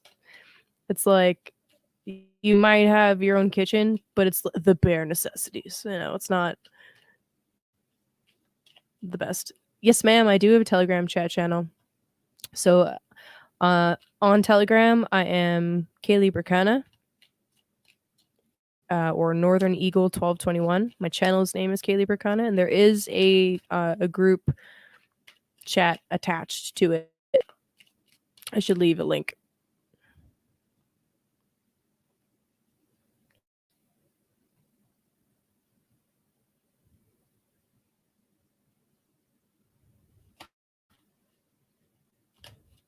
And Gabe, will you forward that to my group? Pretty please. Okay, Libra. So sorry, Libra. I love you. Thank you for being patient. Oh hell yeah. Oh hell yeah. Oh hell yeah. I mean, technically this is the card for Leo, but there's Venus and Aries right now, like rawr, baby. Thanks, Chance. You're the best. Best mod of the year. Uh, oh, whoa, yo, Libra, what? You've got some badass cards. Seriously. Okay, this is why you waited. So we've got strength, all right? Some extremely passionate, fiery energy going on. This is your sexual energy, but it is being tamed. And not because you're suppressing it, but because you're channeling it in a efficient manner. And then we also got the card for Sagittarius, temperance or alchemy. So again, there's this idea of taking energy, really, but this time it's not just your energy, it's two different opposing energies, two opposite things, two opposite forces, and merging them in a successful manner. And then you got the Three of Wands. Oh, okay. It should have a group. There is a chat group. I'll help you in a minute. Anyway, Three of Wands is called the Lord of Dominion, I believe. It is about successfully stepping onto a path. Once we've got the three, right? With the two, there's this spark, there's this idea, there's the initiation of a thing, but it's not stable yet. Once the third leg is added, right? The triangle. Oh, Illuminati confirmed. Haha, hilarious. Once the triangle's there, once the third thing is there, then it's really manifested into reality. Then you're actually making serious forward movement. So, Libra, I don't know what you're doing right now, but you are fiery and passionate about it, and I fucking love it. So keep doing exactly that. And it actually looks like what you're gunning towards, the energy underneath, is the King of Pentacles. You are gunning towards some kind of stability, financially, physically. And I love it. I love to see it.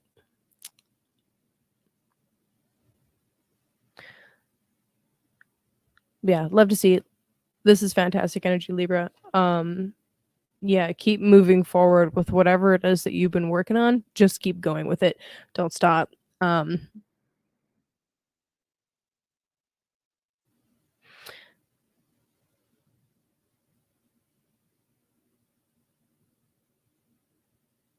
don't forget to bring the water in, right? There's a lot of fire with that strength card and with the three of wands. What might be really helpful for you actually energetically is take while Venus is in Aries, and like I said, she can dry out, right? So literally speaking, um you may get burnt out. So what I would actually advise to work with this Aries energy and to counter it a little bit is take some more, like, make sure you're fucking hydrated, okay? Literally. Make sure you're hydrated. Right? Temperance is about two opposing forces. So if we're talking fire and water, make sure you're hydrated, but also maybe take some more baths and soak in water a little bit. I need water. Hold on. Yeah, exactly. Libra slowly coming through. You got it.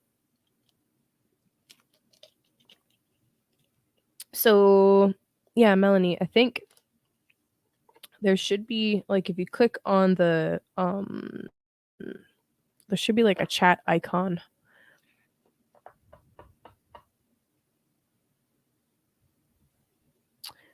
What does it look like?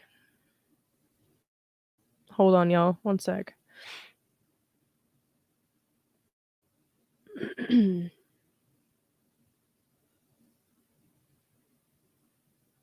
Oh, thanks, buddy. I got your comment. So if you click on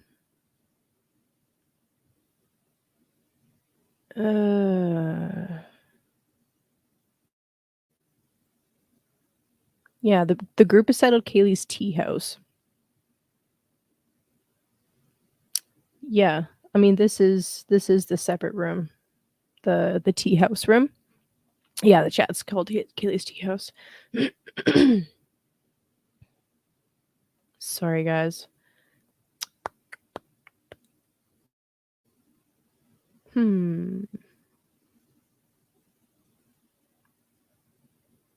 Copy. I'm gonna drop the link in my group.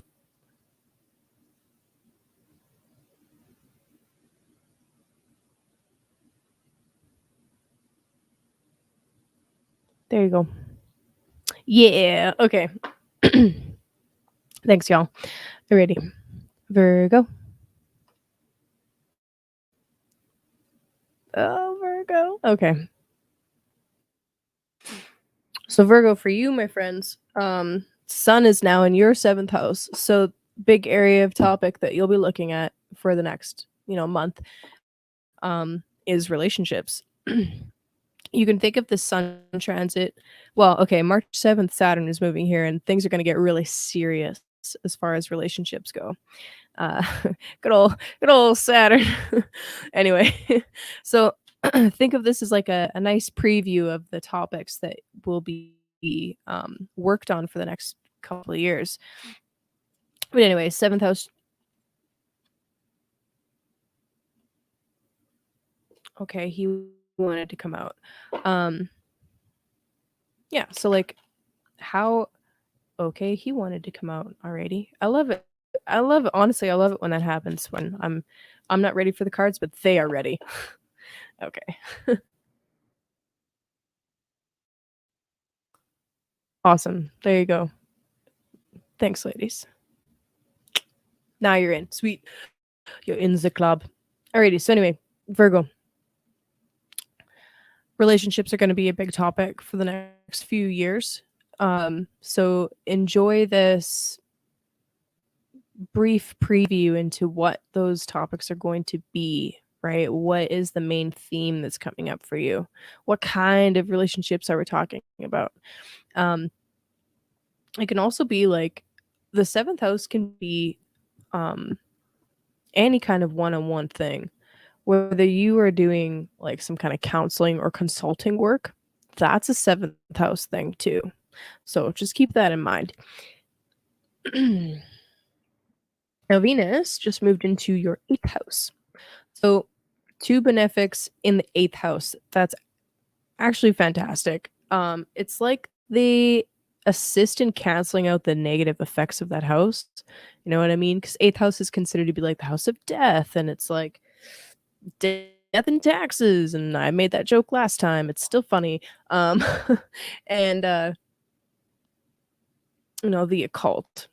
There's always unexpected things that come from the 8th house. It's the other people's ish, or how we deal with other people's stuff. Um, Also, like themes of like our spouse's income are seen from the 8th house.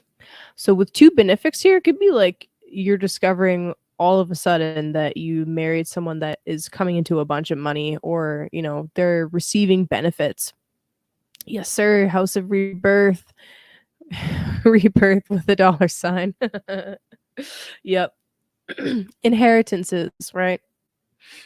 So anyway, you could be receiving some kind of crazy inheritance at this time, which would be really interesting. And if that does happen, please let me know, because I would like to look at your chart if that's the case. The other thing is like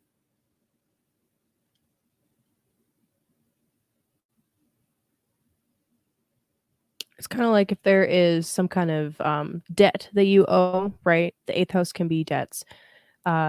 If you're thinking of repaying it back, or you need to speak to somebody about like financing something, or you want to sit down with somebody to really strategize how to tackle some kind of debt that you've got, or make some kind of like payback plan or whatever. This is a fantastic time to do it, with Venus and Jupiter in the 8th house.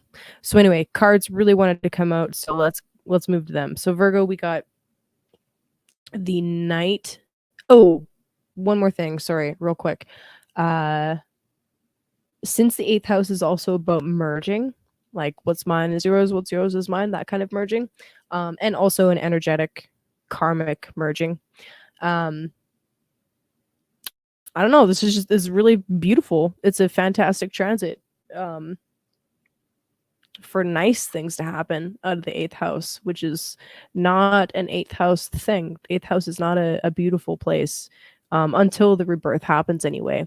Like we think of, so Virgo, for you specifically, things that have to do with individuating, things that have to do with doing something that's unique, that's never been done before, that you can't measure out and plan exactly, because that's not what Aries doesn't plan. Aries goes.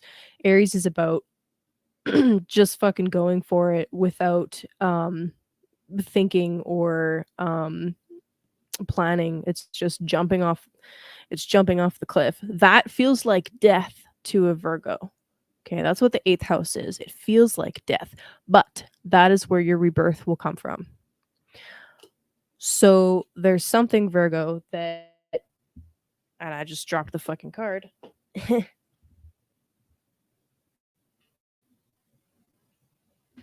That you've been trying to plan, okay? That you've been working diligently towards, planning and perfecting and making sure that it's going to go smoothly, that you really just have to literally jump for. You just have to jump for it. You got to go for it. Head first, as Cody just said. Once you do that, once you just fucking go for it, even though that might feel like death, it might feel like it might be really scary and anxiety inducing to just go for something, but that's what you need to do. And then once you do, you got this King of Cups energy coming out. It's like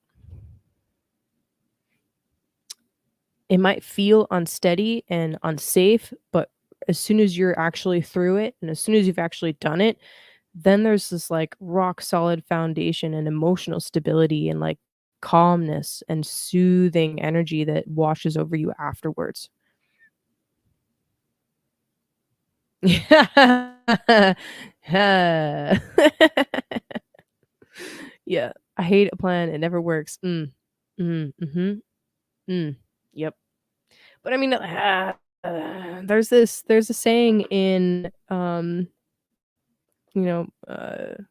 don't know if it's a military saying or not, but it's like,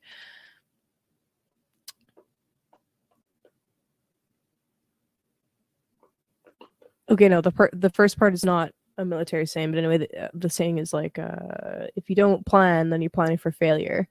But no plan survives execution. So it's like, yeah, plan all you want, Virgo, but you just have to go for it at some point. Okay.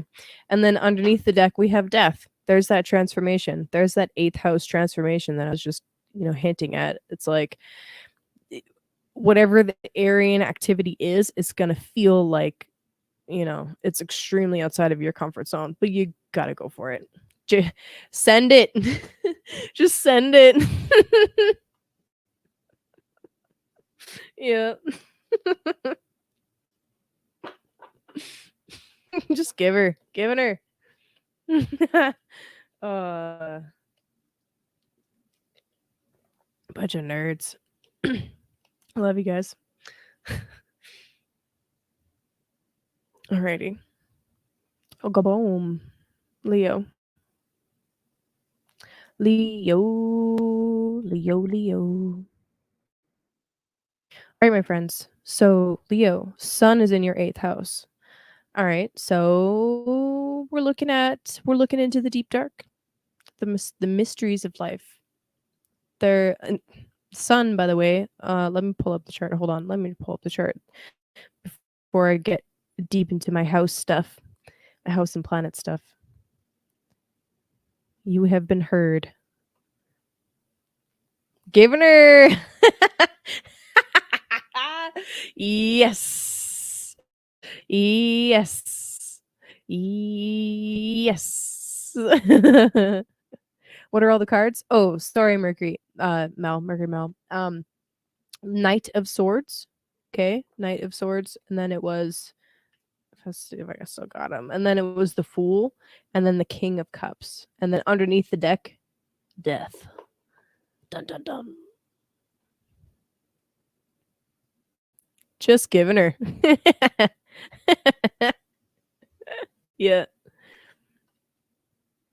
Okay, Leo. So, since the sun rules Leo, if you are a Leo rising, especially, sun represents you.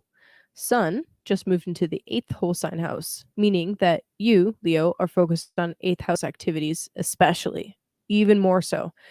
Um, so, we're talking about merging, right? We're talking about the deep psychological depths. We're talking about occult sciences. We're talking about conspiracies, the hidden side of life. Ooh. Ghost stories, even for some of you, maybe. Inheritances, merging, all of that fun stuff. Your partner's finances, shared responsibilities, and shared values. There's a lot of eighth house themes, and they all really stem from the same concept of it's somebody else's stuff that you are merging with. So anyway, that's the eighth house. Now, Venus has just moved into your ninth house with Jupiter. This is fantastic. Um, so that's really beautiful. Let's see. With the ninth house, we're talking about major publications and like teaching things. The ninth house is the temple or the university that you study in. So for Leo to do their Leo walk and be the roaring lion, the confident, um, regal individual that they must study how to be an individual. They must study how to do things on their own, how to do things and be the first one to do it. Yes, I do know Smarties. Yes, yes, yes, yes. Your Smarties are not Smarties. They are rockets. Okay, Smarties are chocolate. I don't know what y'all are smoking, but it's wrong. Yo, yo, hoser.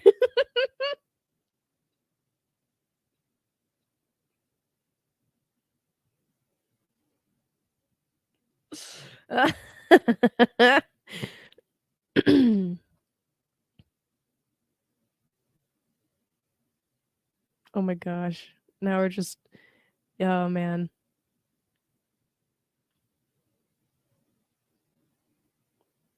Yep.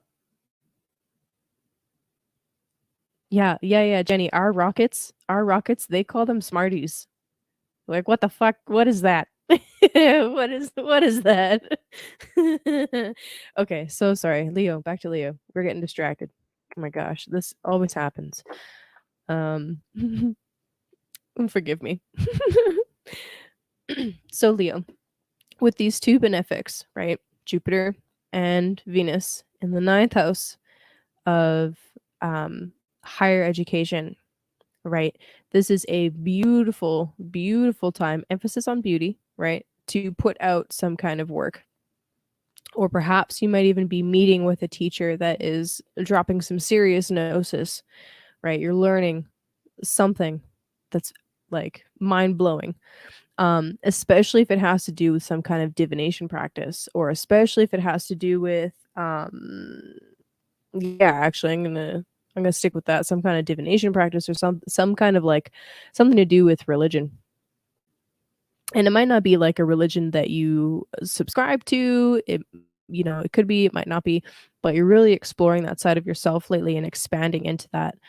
You might even be stepping into the role of a teacher with Venus and Jupiter here, which that could be really interesting. And when the sun gets to Aries, you might like really actually quite literally be stepping into the role of a teacher this year. That'd be really cool, actually. So what kind of courses are you planning, Leo? I would like to know. Uh, um, yeah, so like you can hear from how I'm describing this transit can be two different ways. It could be you meeting a teacher, or it could be you stepping into the role of a teacher. It kind of depends on where you are in your life at this time, and the other factors in your chart, like where's your Mars, for example, and stuff like that. But anyway, it's just a couple of possibilities. Yeah, dude, you're always doing that. I love it. Yeah, I have noticed. What's up, Crypto Tales? I went in the normal direction this time, so Pisces was first. Cocaine Smarties. Oh my god.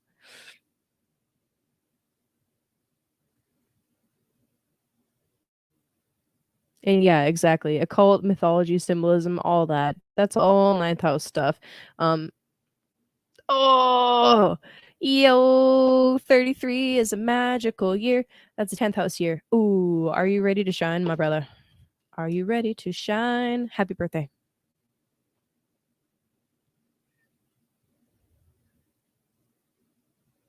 Also Chance, you just went through a Venus return, and a crazy Jupiter transit over your North Node and Venus. So like I'm not surprised at all. Not shocked in the slightest. We talked about this a little bit. Anyway, okay, Leo.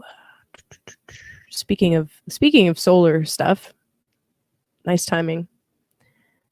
Okay, back to the cards. So what are the cards? What does the Golden Arch Nuevo deck want to say for Leo? Whoa. Okay, what the fuck?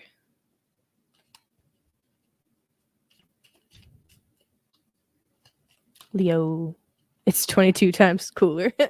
Stacy. Stacy says, wait till 55. It's 22 times cooler. Oh my gosh. All right, Leo, Leo, Leo. Leo, how on a scale of 1 to 10, how excited are you for Saturn to change signs out of your 7th house?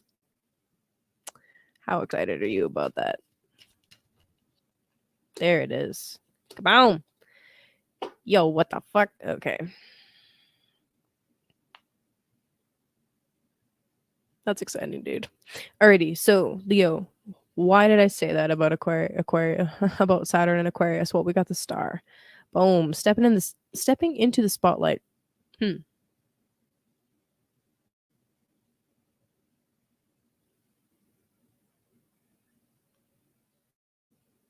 How do you feel about like being a little weird, being a little eclectic? I don't know. There's so many ways to read this card. My first thought when it came out was, oh yeah, Saturn's leaving the 7th house. That's amazing. The Aquarius area of your chart is going to open up like like nobody's business.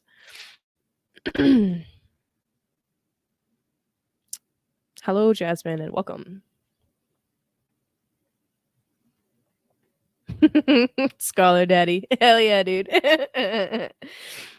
Okay.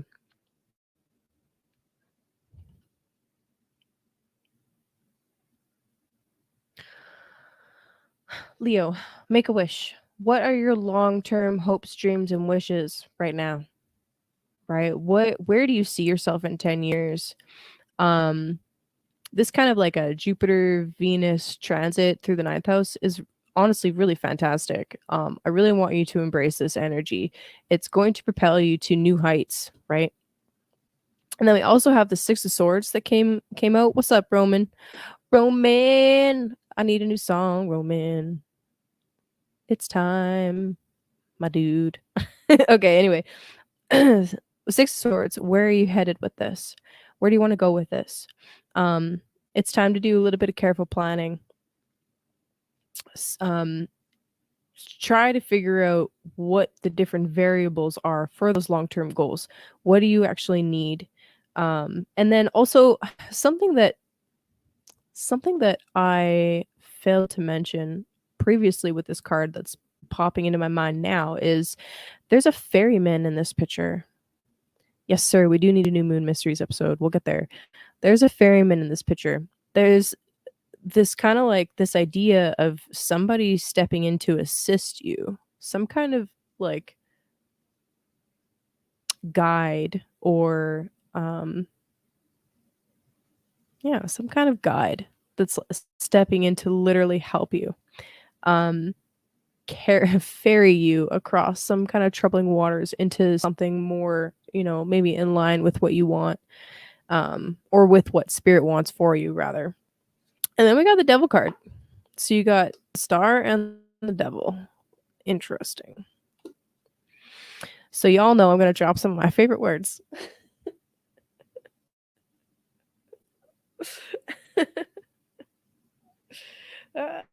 Yeah. It's interesting, okay? So if we take the devil as to mean like something addictive or toxic or something that's like, you're falling into patterns that are unhelpful. If that's the meaning that we go with, then why are you moving towards it? You know what I mean? I don't think that's what the devil is in this particular case.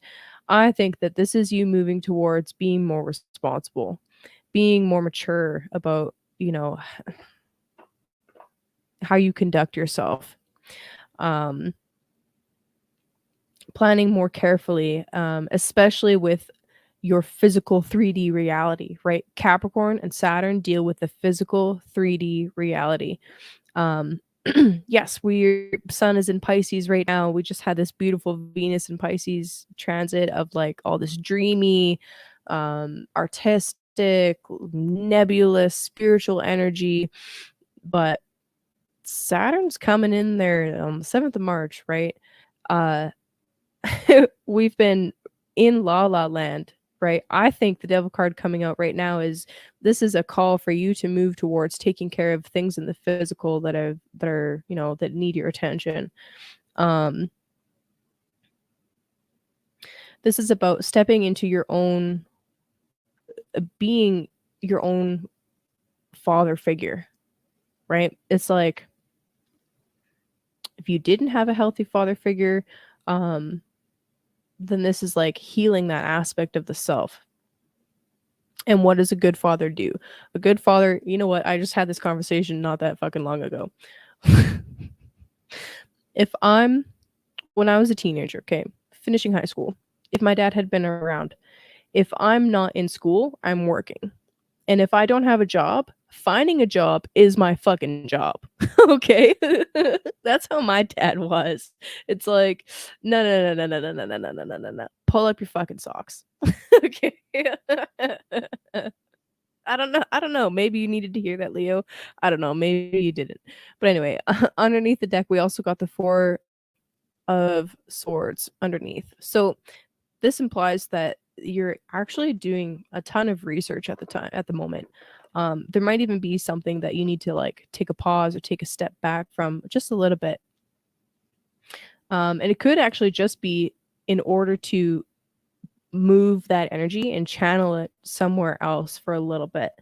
Um, Literally move that energy, channel it somewhere else. I think it's really interesting, actually. The two major arcana cards you got are both si- signs ruled by Saturn. So it's like, yeah, I don't know. There's a lot of messages from Saturn right now, I guess. I don't know. Yeah. I'm not sure how to wrap that up other than just keep in mind what you want the long-term goals to be, right? Um where do you want to go with things? And how are you going to get there? And I really feel like one more thing about the devil card, this is about taking your willpower, right? Mars is exalted in Capricorn, right? It's taking your willpower and um grounding it into like practical step by step action, right? Anyway,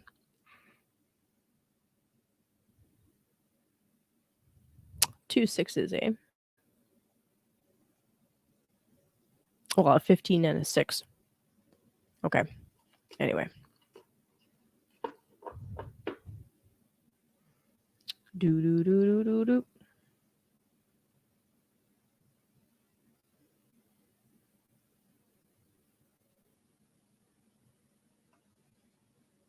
Cancer.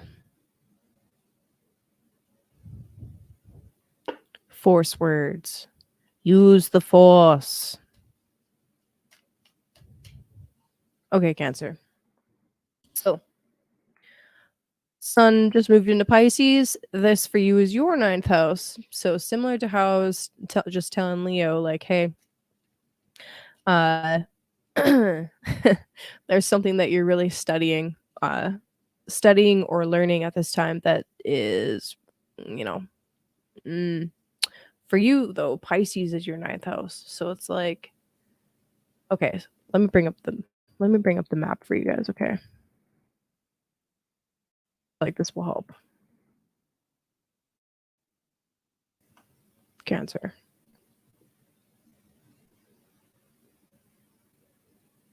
All right.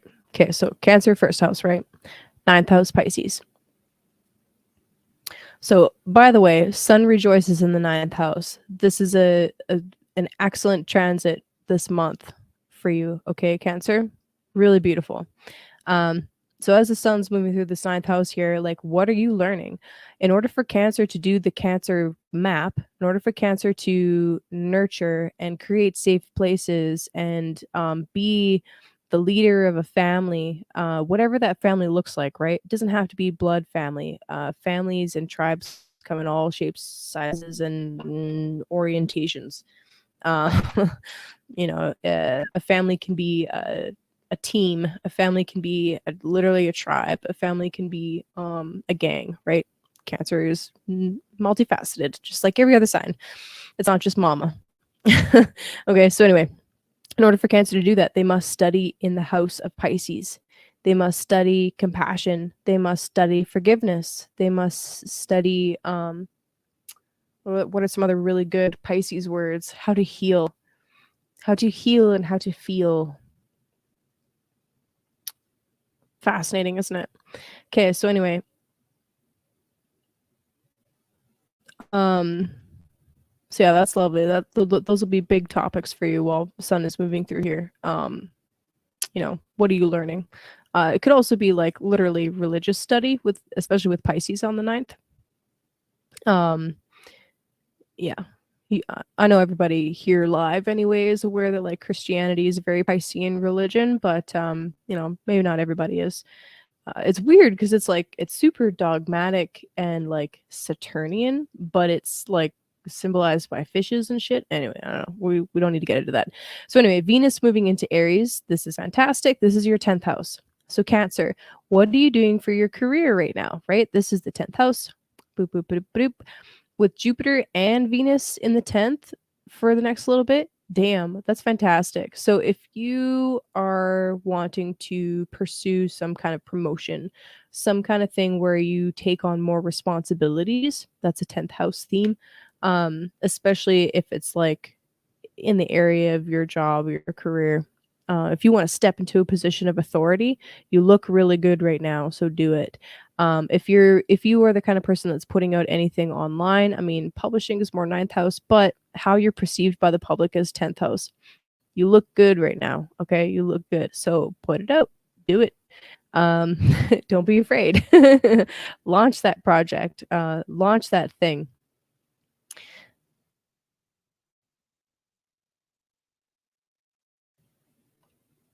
What's that, Stacy?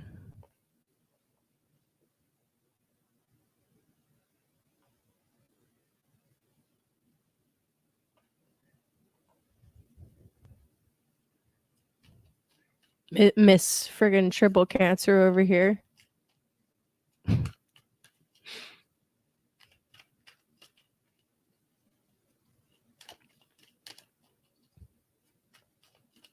Oh, healing. Okay, yeah, that's fair. That's fair.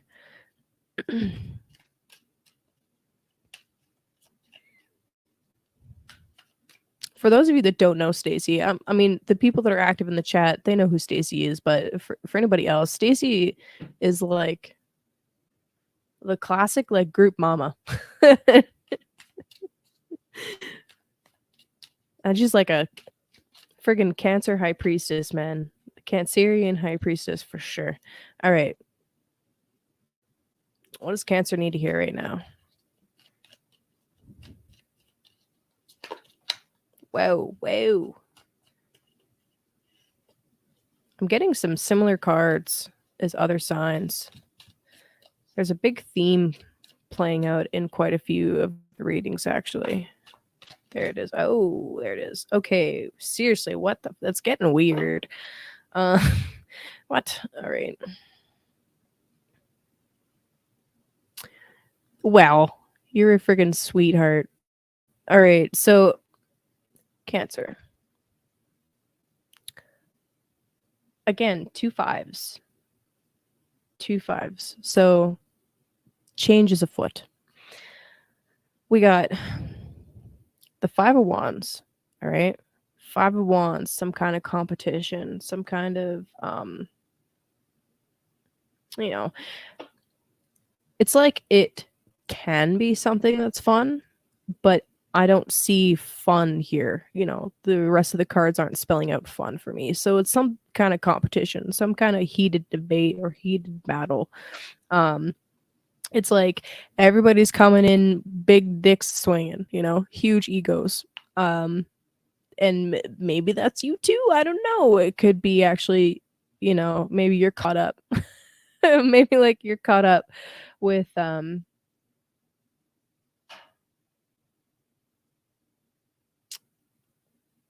yeah, that's interesting actually, like caught in a web. Huh. Second card out is the 4 of Swords. Now, as I was just like saying the words caught up, I want to see if there's a spider on this card.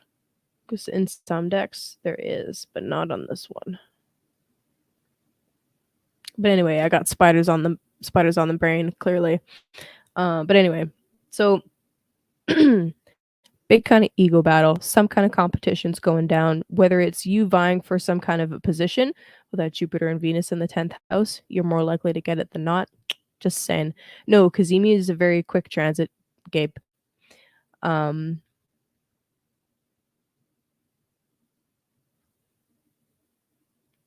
Oh, that's actually so sweet, you guys. Oh my god.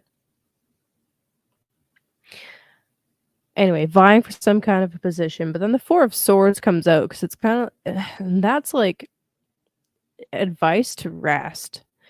It's kind of like if you've been trying really, really hard for something, you're supposed to give it a rest. You're supposed to lay off a little bit. And instead of like engaging in the ego-driven battles, work on perfecting your work instead. It's like, yeah, fighting, instead of fighting, perfect what you're doing. Because that's the more worthwhile thing anyway.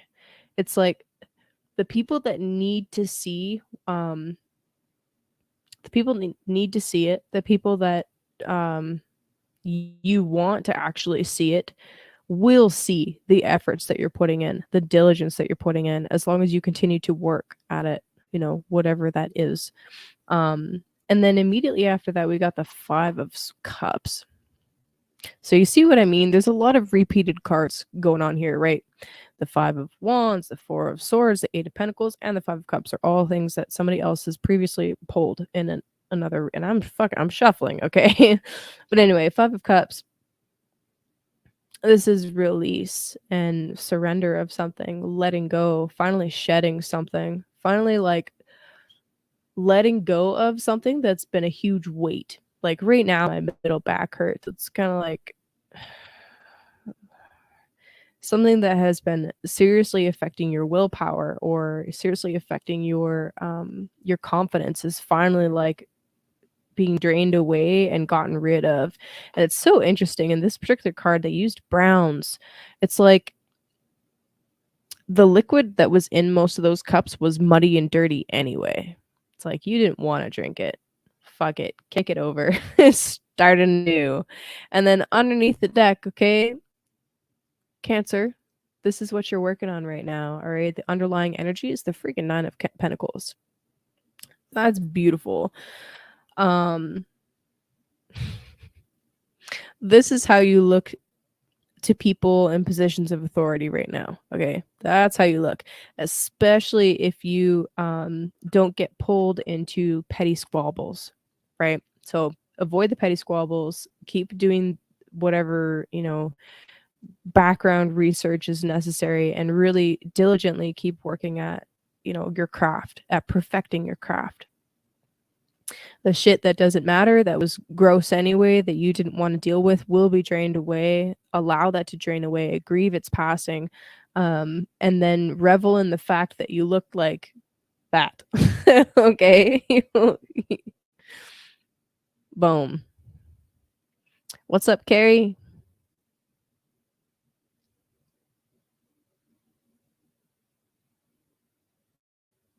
Oh, that's so sweet.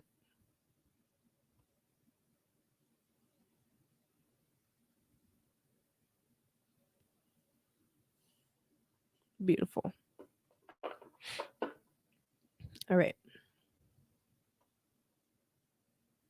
Gemini. Literally perfect timing, Carrie. What's up? What's up? What's up, girl? What's up? Badass. Okay.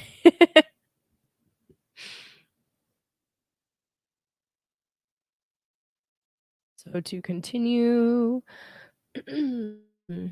with the houses and planets, so you guys have the visual. All right, so there you go. Gemini on the rise, which means Mercury rules the chart. But anyway, what we're talking about, bam, 10th house. So Sun in Pisces, fantastic. Gemini,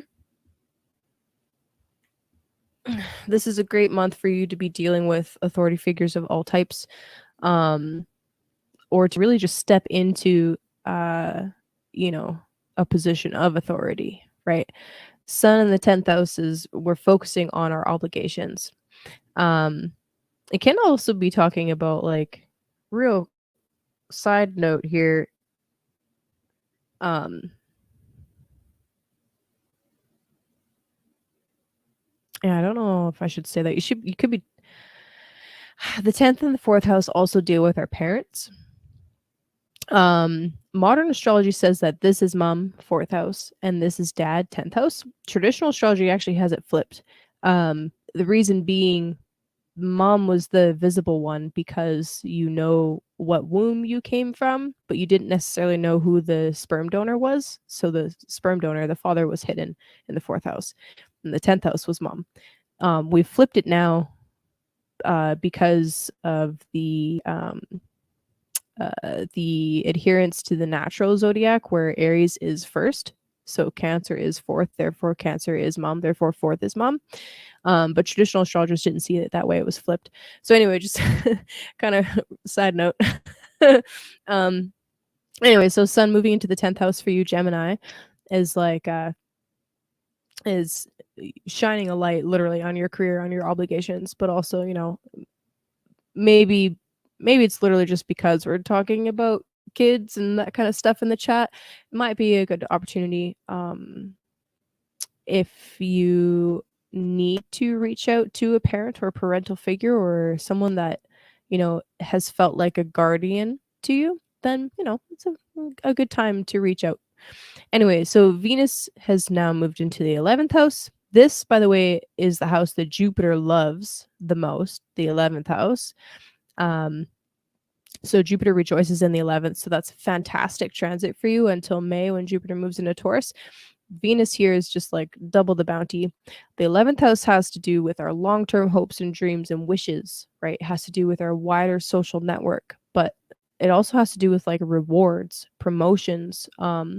Anytime we're given something that is the result of the labor that we put into the 10th house, that's an 11th house thing.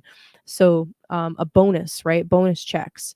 When we get like I don't know. I wouldn't necessarily say like your paycheck is more a combination of these two houses, the 2nd and the 11th. But anyway, there's a significant boost right now to all of your long-term goals, all of the wishes that you have, um, whatever you're trying to build for yourself for the future, right? Connecting with people that can help you get there. This is a freaking phenomenal. It's freaking phenomenal. Okay, so take advantage of that energy. Um, some of you Gemini might quite literally be seeing like rewards, like different rewards come in from the efforts that you've been putting in, right, to your career and to dealing with authority figures. So really cool. Is a death incoming? Oh no. Well, you know what? I might pull that card again. I might pull that card again. It could happen.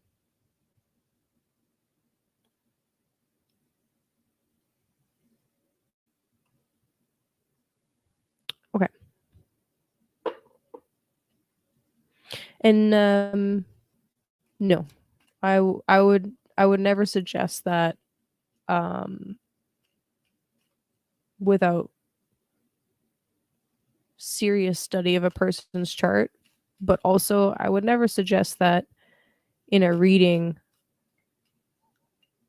just because I could be wrong, and putting that into someone's mind when it's not guaranteed, I think is evil.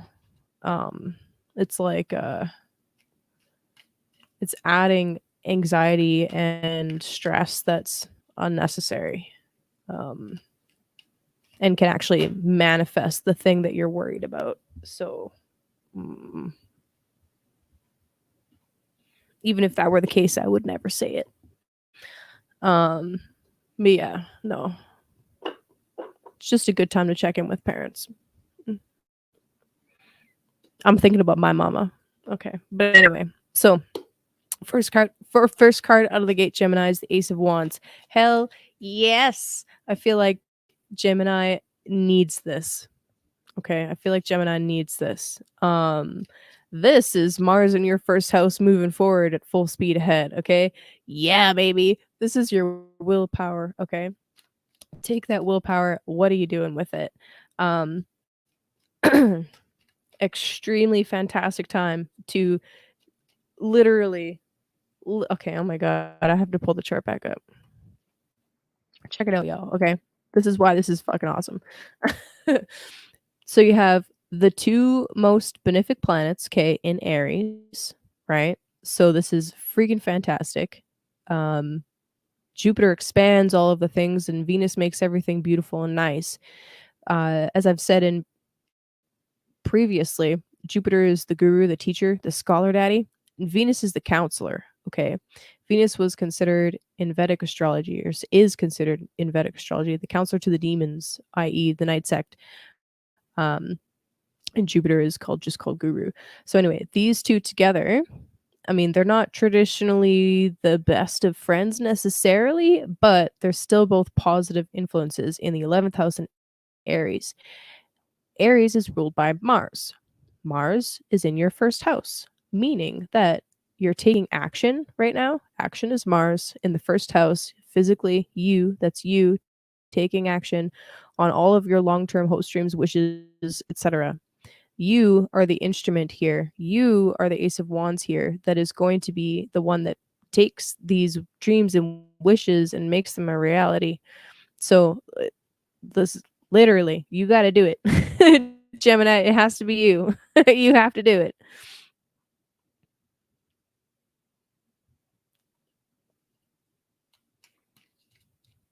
I love that the Ace of Wands just came out for you so much. Gosh. What else we got for Gemini?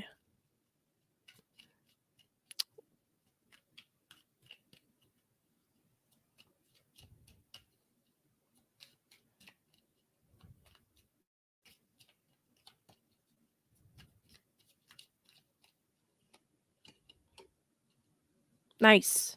Nice. Yes. Oh, underneath the deck we got the lovers. Thank you for coming to the party, Gemini. What's up? Uh, okay, so Ace of Wands. We just talked about this, right? This is your willpower. This is passion. This is beginning something that is going to last for a long friggin' time. Um, Word. So beautiful. Love it. Why? How do I know it's going to last a long time? Bam. There's the Queen of Pentacles. Queen of Pentacles, uh, the way that I learned it anyway, represents Capricorn. This is the power to initiate something that is gonna be long lasting, that is going to last for 7 generations into the future. Um, so what I would say actually is to use this fiery Aries energy, this fiery Mars energy to really help yourself push yourself forward to initiate something, right? To continue stabilizing as well. And then we also have the Two of Cups. Now here's the thing. It technically came out reversed.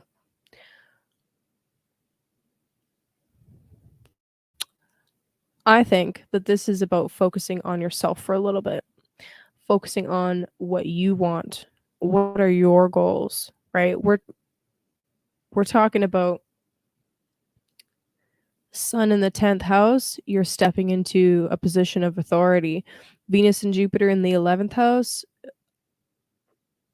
it's like your wishes can not Have you ever seen Princess Bride? Your wish is my command. That's what just popped into my head. Your wish is my command. But it's like you have to be the one that does it for you. Now Lover's card underneath is really interesting. First of all, it's your energy. Also, the Lover's card used to be called decisions. It's not always about two people coming together. It's actually about needing to make a choice. Gemini is all about choices. Gemini is about having multiple choices and seeing all of the possibilities and having all of the information in front of you in order to make a choice. But you have to make a choice. You have to make a decision. So that's what I'm picking up for you right now, Gem. It's like you're being asked by the astrology to move full steam ahead, but you need to have chosen the path in order to do that. And whatever path is going to bring you stability long term and still feels passionate, that's the one you need to go for. And it might mean that something has to be, put on hold for a little bit, but that's okay. If it's meant to be, it'll be there later. If it's meant to be when you're stable, when you're I just got full fucking body chills. When you're stable, when you are both feet on the ground, things have been established, when it's meant to be, it'll happen. So release control over the timing, right? That's not your job. Yeah, I know. Good luck choosing. Yeah, but it's important. Oh, Gemini. I love you, Gemini. Good luck. Taurus.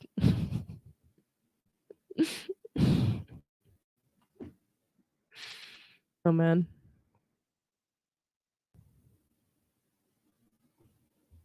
So Taurus. Sun just moved into Pisces, which is your 11th house. So,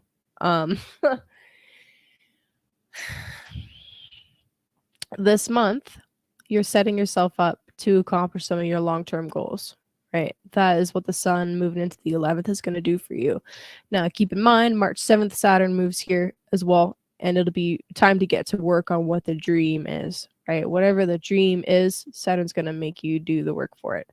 And like I was saying, 11th house is our long-term hopes and dreams and wishes, and Pisces literally wishes. So, what do you want your life to look like in 10 years? And keep in mind that like you're going through a potent period of there was some extreme disruption over the last year in your life, over the last couple of years in your life, really, but especially with the Saturn Uranus square, there was some really crazy disruption. And with the eclipses on this axis as well, big life changes, huge life changes for Taurus. These two are separating. It's calming down a little bit, but there's still some eclipses that are going to be happening on this axis. There's still some big changes afoot. And where was I going with that? Well, we're not done yet. That's what I'm trying to say. We're not done yet. But now that Venus is in your 12th house, right? This transit's going to be really nice actually for assisting you in working through some subconscious stuff, right? Subconscious fears, anxieties. The 12th house is the house of like spirituality and the subconscious. We can't see the 12th house, right? You can't see your own 12th house. It's all of the stuff that you do that you're totally unconscious of. It's like the shadow. It's like the shadow, because I wouldn't assign the shadow to only the 12th house. But anyway,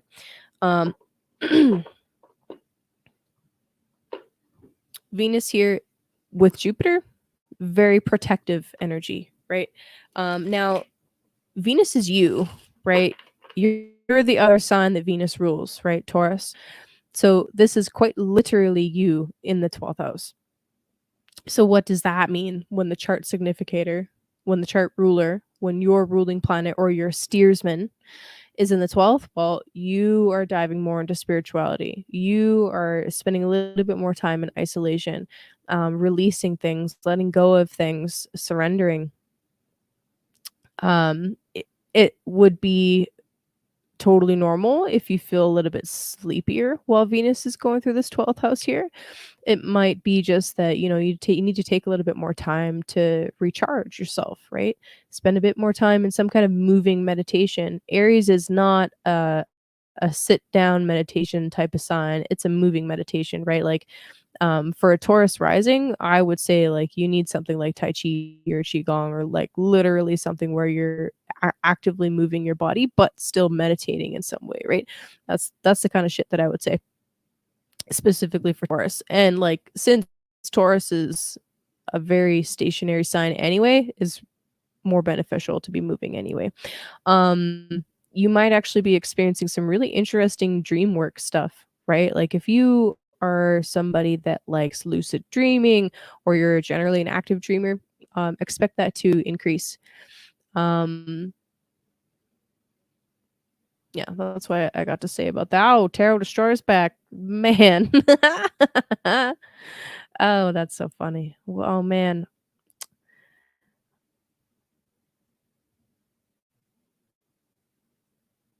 Oh, I totally didn't even put that together. Yeah, dude, 100%. Yeah, it's literally like it's at pause while he's at sea. Damn, that's fascinating.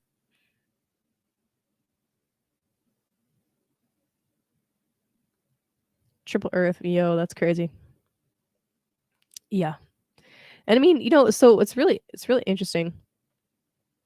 Really interesting. So sometimes, like, when we have a ton of one element in our chart, sometimes people compensate really well and really easily. And it's like, okay, they're super earthy, but then they just naturally gravitate towards things um, that help balance them out, right? Some people do it on their own. Some people need like a little bit of a push, like myself. I'm triple earth, but I need a push. But anyway, so okay. Oh, I didn't mean to do that. I meant to do that.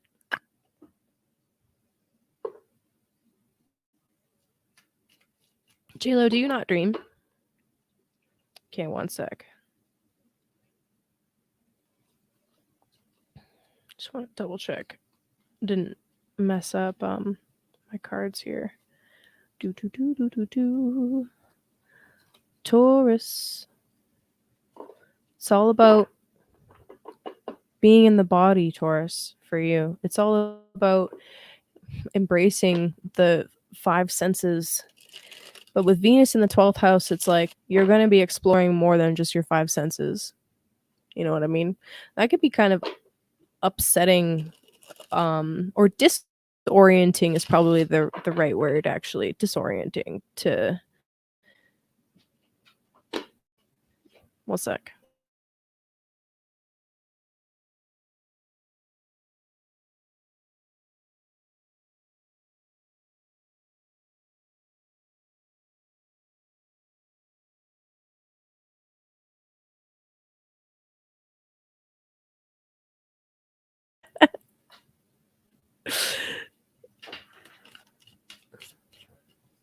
Okay, but yeah, so it might be unsettling to have Venus in the 12th house for a little bit, but like I said, if you're feeling ungrounded, just work with a moving meditation, right?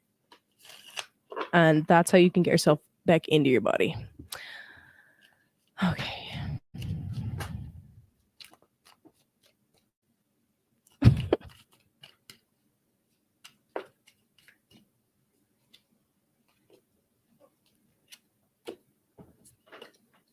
Oh hell yeah, Taurus. Okay. Okay, okay, okay. So literally as I was saying it, there's the Hermit, all right? It's really important for you to be grounded in your body. There's a ton of wisdom there. Um so listen to what your body needs, right? It could be more movement. It could be more water, I don't know. I'm not in your body, you know what I mean? You are. So you gotta tell me. We also got the star. I love that.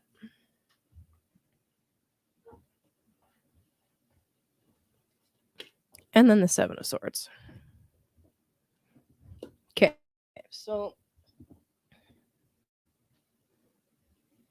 something I didn't mention about 12th house that is probably important.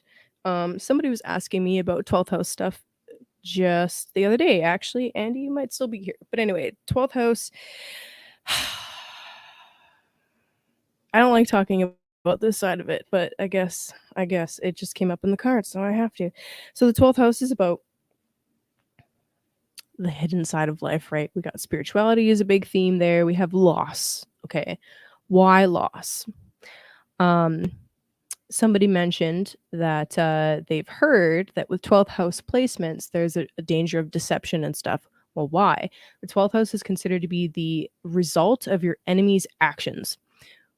Weird way of saying that when things go wrong and someone is plotting something against you, you see it from the 12th house. But anyway, the 7 of swords came out. So, Taurus, I actually kind of feel like you need to ignore that.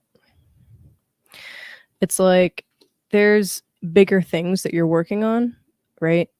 Um, you're being asked to spend a little bit more time either in meditation or just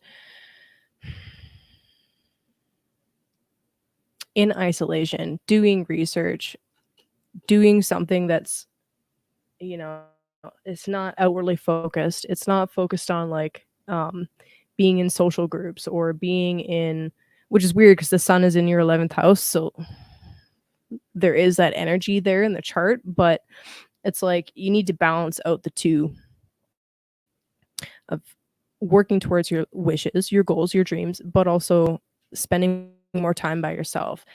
Um, and then the 7 of swords is like, I know I got too warm. I got really warm all of a sudden. So I was like, oh shit.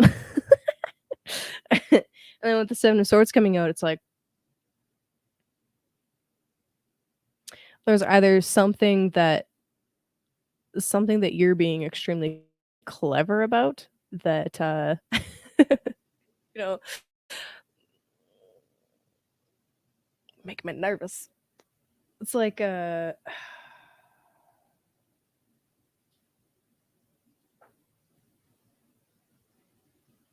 don't know. Look at his fucking face though.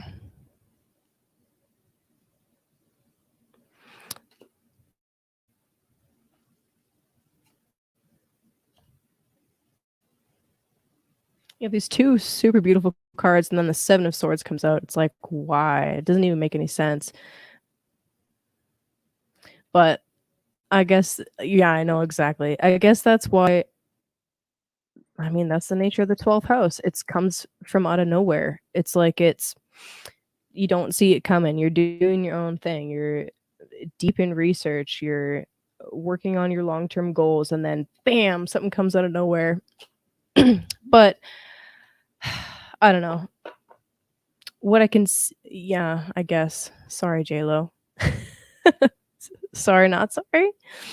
I guess what I would say to that is, should something happen while Venus is in your 12th house, don't blame it on Venus, first of all. But there's a lesson there. It's revealing an area that you needed to pay more attention to in the first place.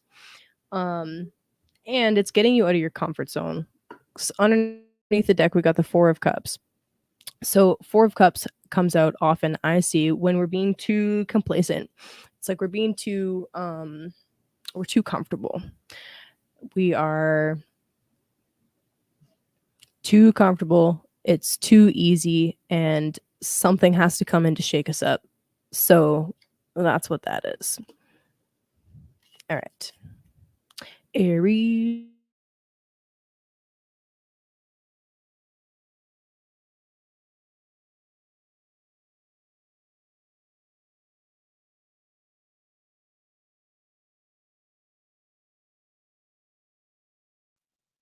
All right, Aries. So what we got for you, Sun's just moved into your 12th house. That's all right. So the month before your birthday, if you're an Aries sun, or if you're an Aries rising, the month that the sun is in their 12th house, it's okay if you're feeling a little bit sleepier and like you need to retreat a little bit from public life. That's okay. It's totally normal. Allow yourself the extra time to rest if you need it, right? If that's what you're feeling like you need, go for it. Now, Venus and Jupiter have just moved into your first house, or rather, Venus just moved here. Freaking amazing. So, first house, we're talking about your body, we're talking about your life in general, but specifically like how you're physically doing. Venus can help you sweeten things up a bit. Um, if you're wanting to present nicer, like if you're wanting to get your hair done or work on your wardrobe or something like that, something that's physical, do it, right? Venus in Aries is a great time for that, and she's not going retrograde, so it's not something that you're going to regret. But yeah, work with that energy a little bit. um Pamper yourself a little bit, right? That's what that Venus in the first house is going to help you do. So um what else do I want to say?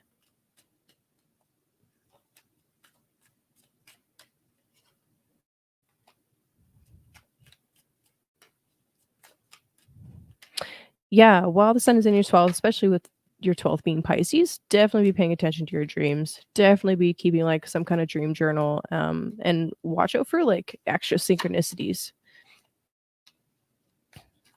And in the meantime, what are we doing in the physical world? Well, Six of Wands just came out. Then the Magician. What else do we got? Aries. One more card. Oh, there it is. And the Tower. Something's got to give. Okay.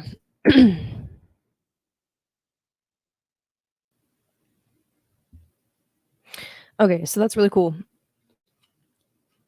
Oh, bring myself back here. All right, so victory. Fucking love this. This is that Jupiter Venus in the first house energy, right? It's like, yeah, that's right. I fucking got this. This is going out on some kind of quest, right? so, some kind of journey and coming back against all odds, fucking victorious. So you did it, Aries. I don't know what you did, but you're king shit right now. With the Magician, take this victorious energy, this confidence, this, feeling like you're literally on top of that world. Um Magician and Tower, damn.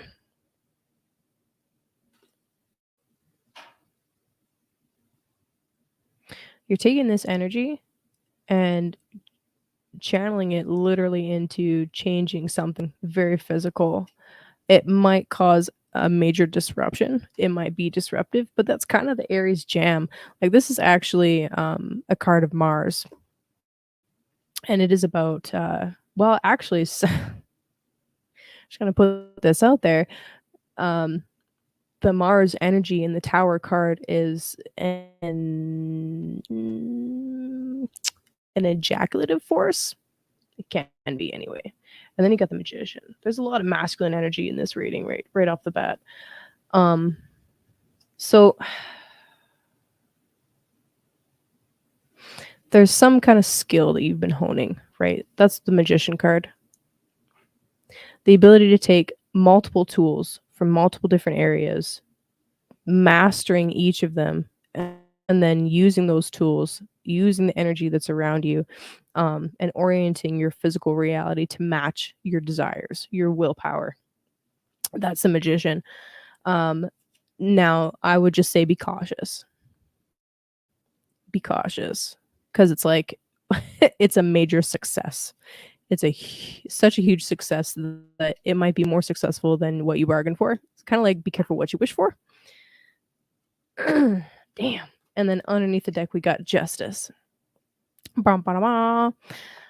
That's fantastic. So yeah, be careful what you wish for. Make sure that you're balancing it out, and that you're not trying to do something that or force someone to do something against their own will. That's black fucking magic. Don't do it.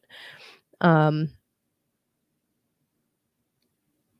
but otherwise, Aries, this is fantastic. I mean, whatever you're trying to accomplish, you will be successful.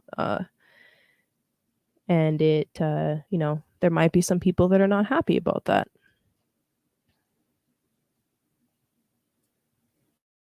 But I mean, for Aries, it's about what do you want, right? Exactly, yeah. Top hopping. All right, my friends. That is that.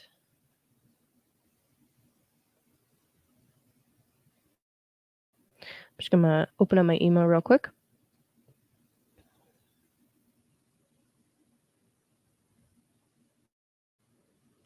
All right, Demetria, I got you.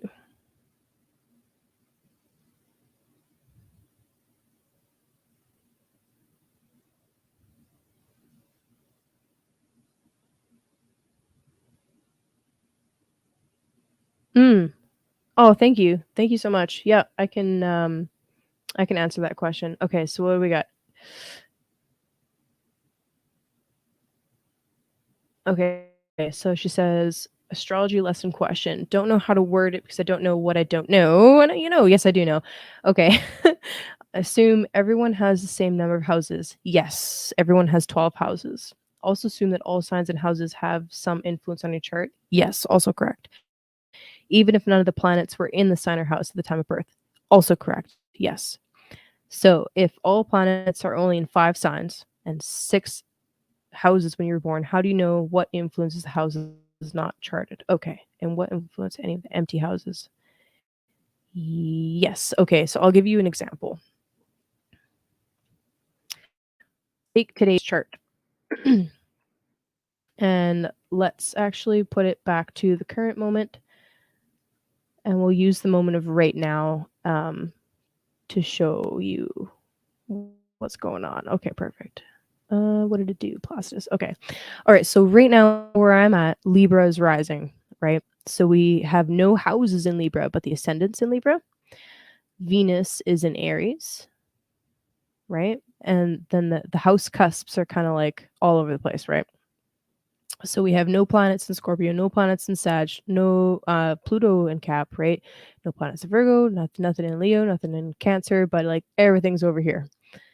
So that's actually where you would start with the analysis, like everything's on this side of the chart. But anyway, so the second house, even though there's nothing in the second house, it still has to do with values and money, and it's still ruled by Scorpio. So how I would read that is where is the ruler of Scorpio? So in this case, the second house ruler, Mars, is in Gemini. So that plays into the interpretation for what the second house is doing in that person's chart, right? So in this case, it would be like, well, they value their religious studies or they value higher learning. And also, they probably would earn a lot of their money um, through like publishing or teaching, right? That's one way that you would read that. Um, and then when there are different transits to Scorpio, so right now the South Node is in Scorpio, so when there are eclipses on that axis, that affects their second house of money and values and possessions, even though there are no planets in that house. I hope that that is making sense. Um, let's pick another house real quick. So, what's a good one? 10th house. Okay, so there's nothing in the 10th house, but that doesn't mean that this person doesn't have a career, right? And their career would be flavored in a Cancerian way. So they'd probably most likely thrive in something where they're in a nurturing role or in hospitality or something to do with selling property or like real estate, that kind of a thing. That would be some themes that I would expect right off the bat, but also where is Moon? Because Moon rules Cancer. So Moon happens to be in the 5th house in Pisces. So if this were the chart for a person, some kind of like career goals or ways of doing their career would have to play out through their creative endeavors or through risk management or something that they do is really risky um, when it comes to their career or really fun. It could be like maybe they actually maybe they flip houses, right? That's something to do with um, Cancer. We're talking property, and they're flipping houses, so they're making them beautiful. And it's kind of I mean, it can be a fun project, but it involves a lot of risk. Um, that's just I'm, kind of throwing out some examples, some ideas, but that's how you would look at that. So then again, similar to Scorpio, when there's a transit through Cancer, it will still affect their 10th house, their career, even though there's no planets in Cancer. Does that make sense? I hope I explained that. Yeah, exactly. So when you're just starting out and learning, I honestly recommend using the whole sign house system because it makes each sign one house and it's still accurate. So the whole first sign is Libra. Now there's the modern astrology way of looking at it is first house is Aries, even though it's a different sign, and you take the meaning of Aries and the meaning of Libra and combine it. I do not recommend learning that way. It will confuse the fuck out of you. Don't learn it that way. Um, learn what the first house is, not what Aries on the first means, because the first house and Aries are not the same. Um, yeah.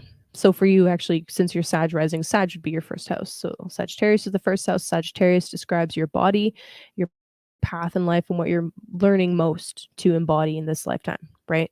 And then go from there and learn what each of the houses are and what like a fun thing for everybody to do is like, okay, what is your rising sign? Okay, that's your path. That's the first one that you should learn, and then go with the angles. Learn the angles first. So first, 10th, 7th, and 4th.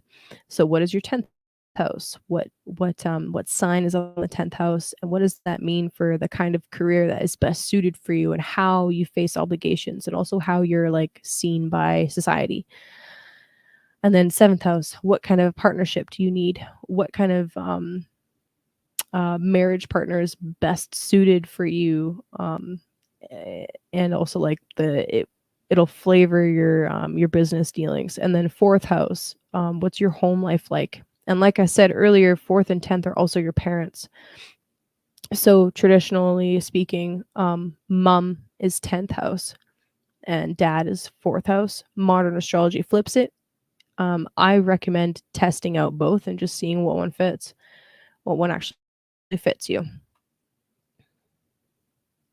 Yeah, exactly. So, um, learn what planets rule what signs, and then learn what each house represents. And there are tons of lists online of like what the houses are, like body, finances, siblings, mom, home, fun, risk, children, health, partners, shared resources, higher learning, career, uh, long-term wishes, goals, rewards, etc., spirituality, losses. Yeah, dude. You're welcome, my friend. Okay, any other questions or readings? Oh, Melanie. Okay. Most important thing you need to know about starting a new business. Oh, I like that question, Melanie. Okay. Most important thing Melanie needs to know about starting a new business partnership. Ooh. Okay.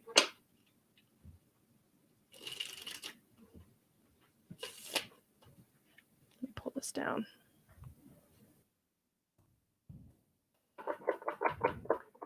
I like that. Honestly, Melanie, I love that that's your question when the chart that I have in front of me for right now in this moment is literally the significator of the chart. Venus is in the 7th house of partnerships, so that's perfect.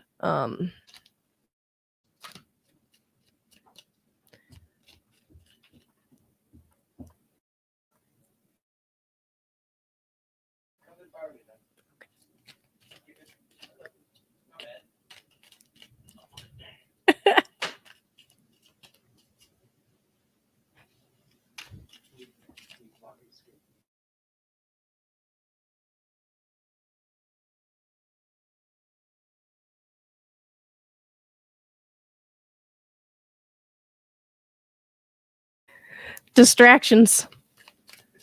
Distractions. Okay, Melanie, sorry. Okay. Focus.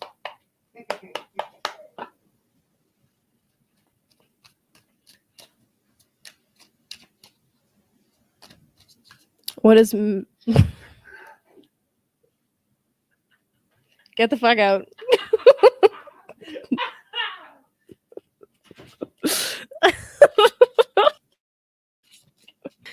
Oh, Jesus Christ. All right. Oh my god. I'm sorry, Melanie.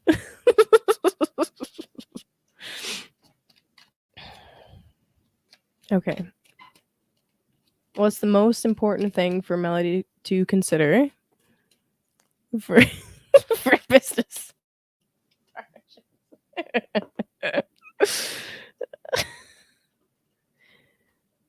What does she need to know? Thank you.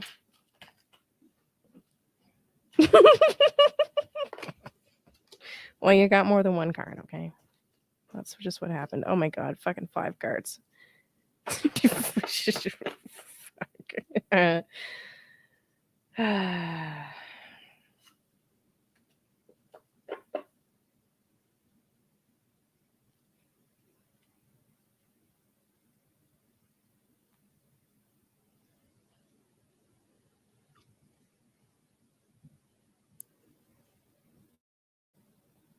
So we got the Page of Swords and the 9 of Wands. I know you said 1 card plus tip, but 2 came out and then 3 tried to come out, and I was like, whoa, too many. Just 2. 2 came out and then I got distracted. So yeah, exactly. A little Venusian gift. You get another one. All right. So with the and underneath the deck as well. Okay.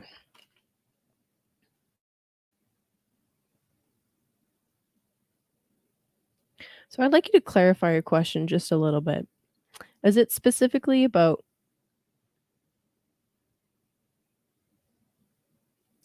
the other person that you're starting this business partnership with?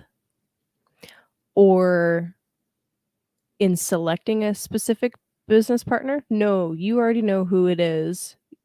You already know who it is, don't you? Yeah. I just wanted a little bit of clarification. The pirate. Okay, I love that now. I love that.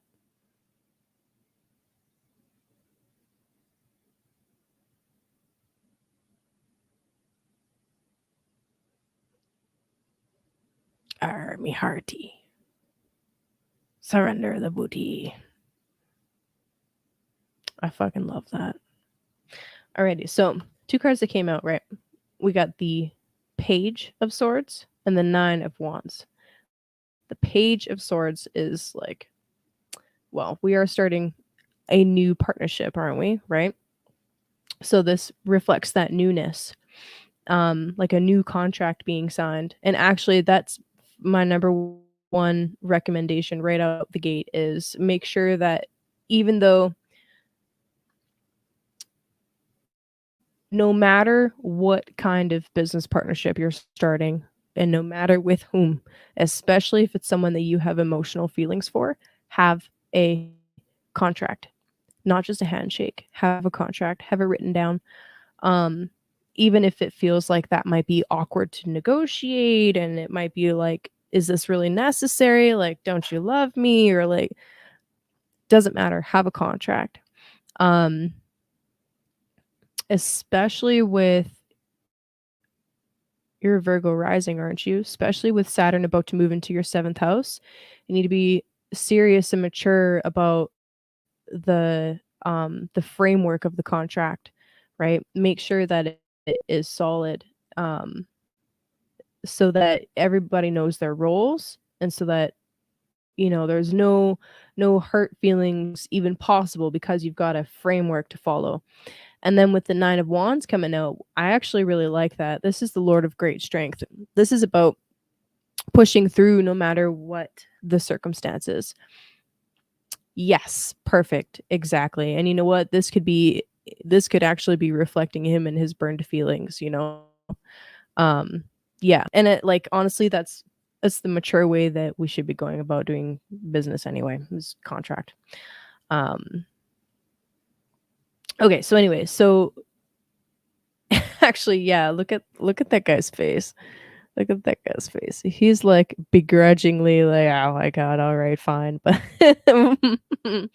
anyway, so yeah, definitely do contract and also like push through when things get difficult because it's not going to be an easy breeze all of the time, right? There's going to be bumps along the road, especially in any kind of new business. Like the first year, I have no idea what the statistics are, but I don't think businesses in their first year make money, right? It's fucking rare if they do. Um if ever. But anyway, so it's not going to be an easy road, but what it is that you're engaging in, what you're doing right now is going to strengthen both of you, right? That's what the Lord of Great Strength is about. The 9 is like you're this close to completion, you're this close to perfection, you're almost there. You just got to do a little bit more pushing. Um and there's challenges that come with that, right? There's challenges definitely. There's always challenges and obstacles. So having that solid framework and having that good having that good like footing will be really helpful for clarifying things down the road. Um, and ensuring that it'll be something that'll last a long time and it's not just, going to be a flash in the pan. And what's kind of cool actually is I looked underneath the deck. You only did one card, but I still ended up doing three for you. That's how it goes. Underneath the deck is the Five of Pentacles. This is positive actually, because the Five of Pentacles implies that there's a big changes afoot. Um, but it's also like you don't want to end up like these people, right? You don't want to be homeless man or woman, You definitely don't want to be a homeless man. I know that. But it's like that's a good thing. So embrace that stress, right? Embrace that little bit of like anxiety that it brings and keep pushing forward with it, right? That's the kind of stuff that actually helps you plan things out and helps get your ass in gear so that you don't end up like these people, right? So anyway, a little bit of worry is a good thing. Yeah, help is right around the corner. But you got to be aware that it's there. And don't be too prideful. It sometimes, especially if you are like, so not related to business at all, but a metaphor that might be helpful is if you are struggling with like say substances, for example, like most homeless people are, just to continue on with the metaphor that's in the card. Um or you're just a stubborn motherfucker like Taurus, as this is a Taurus card.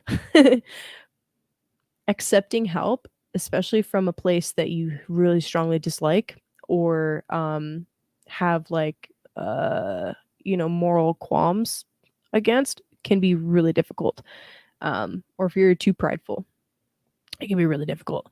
Uh so yeah, be open to help from places that you might otherwise turn down or not consider.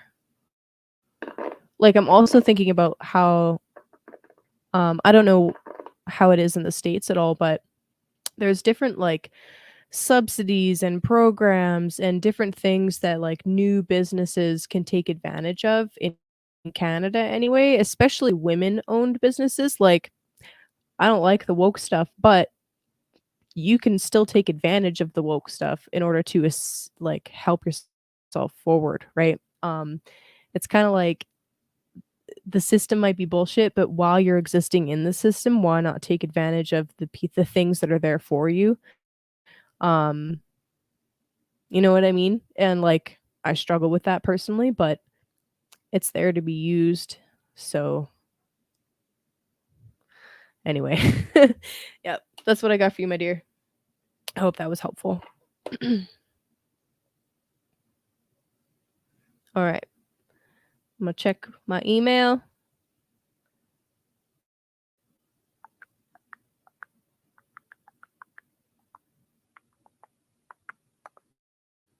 Nice.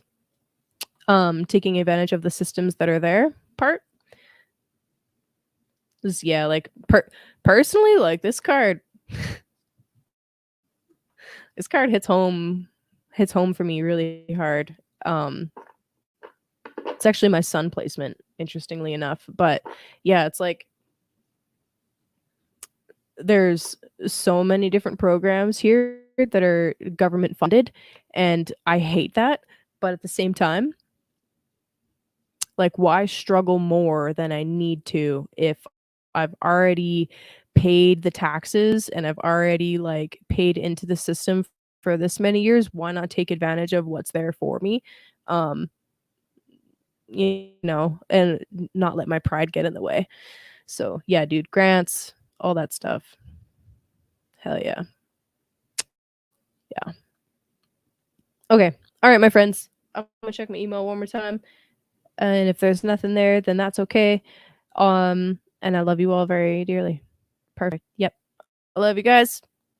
Have a lovely night and enjoy this Pisces new moon energy and enjoy the Venus in Aries energy. I think it's passionate and fun and flirty and roll with it. You know what I mean? Just roll with it. Okay. Love you guys. Bye. Good night. Oh,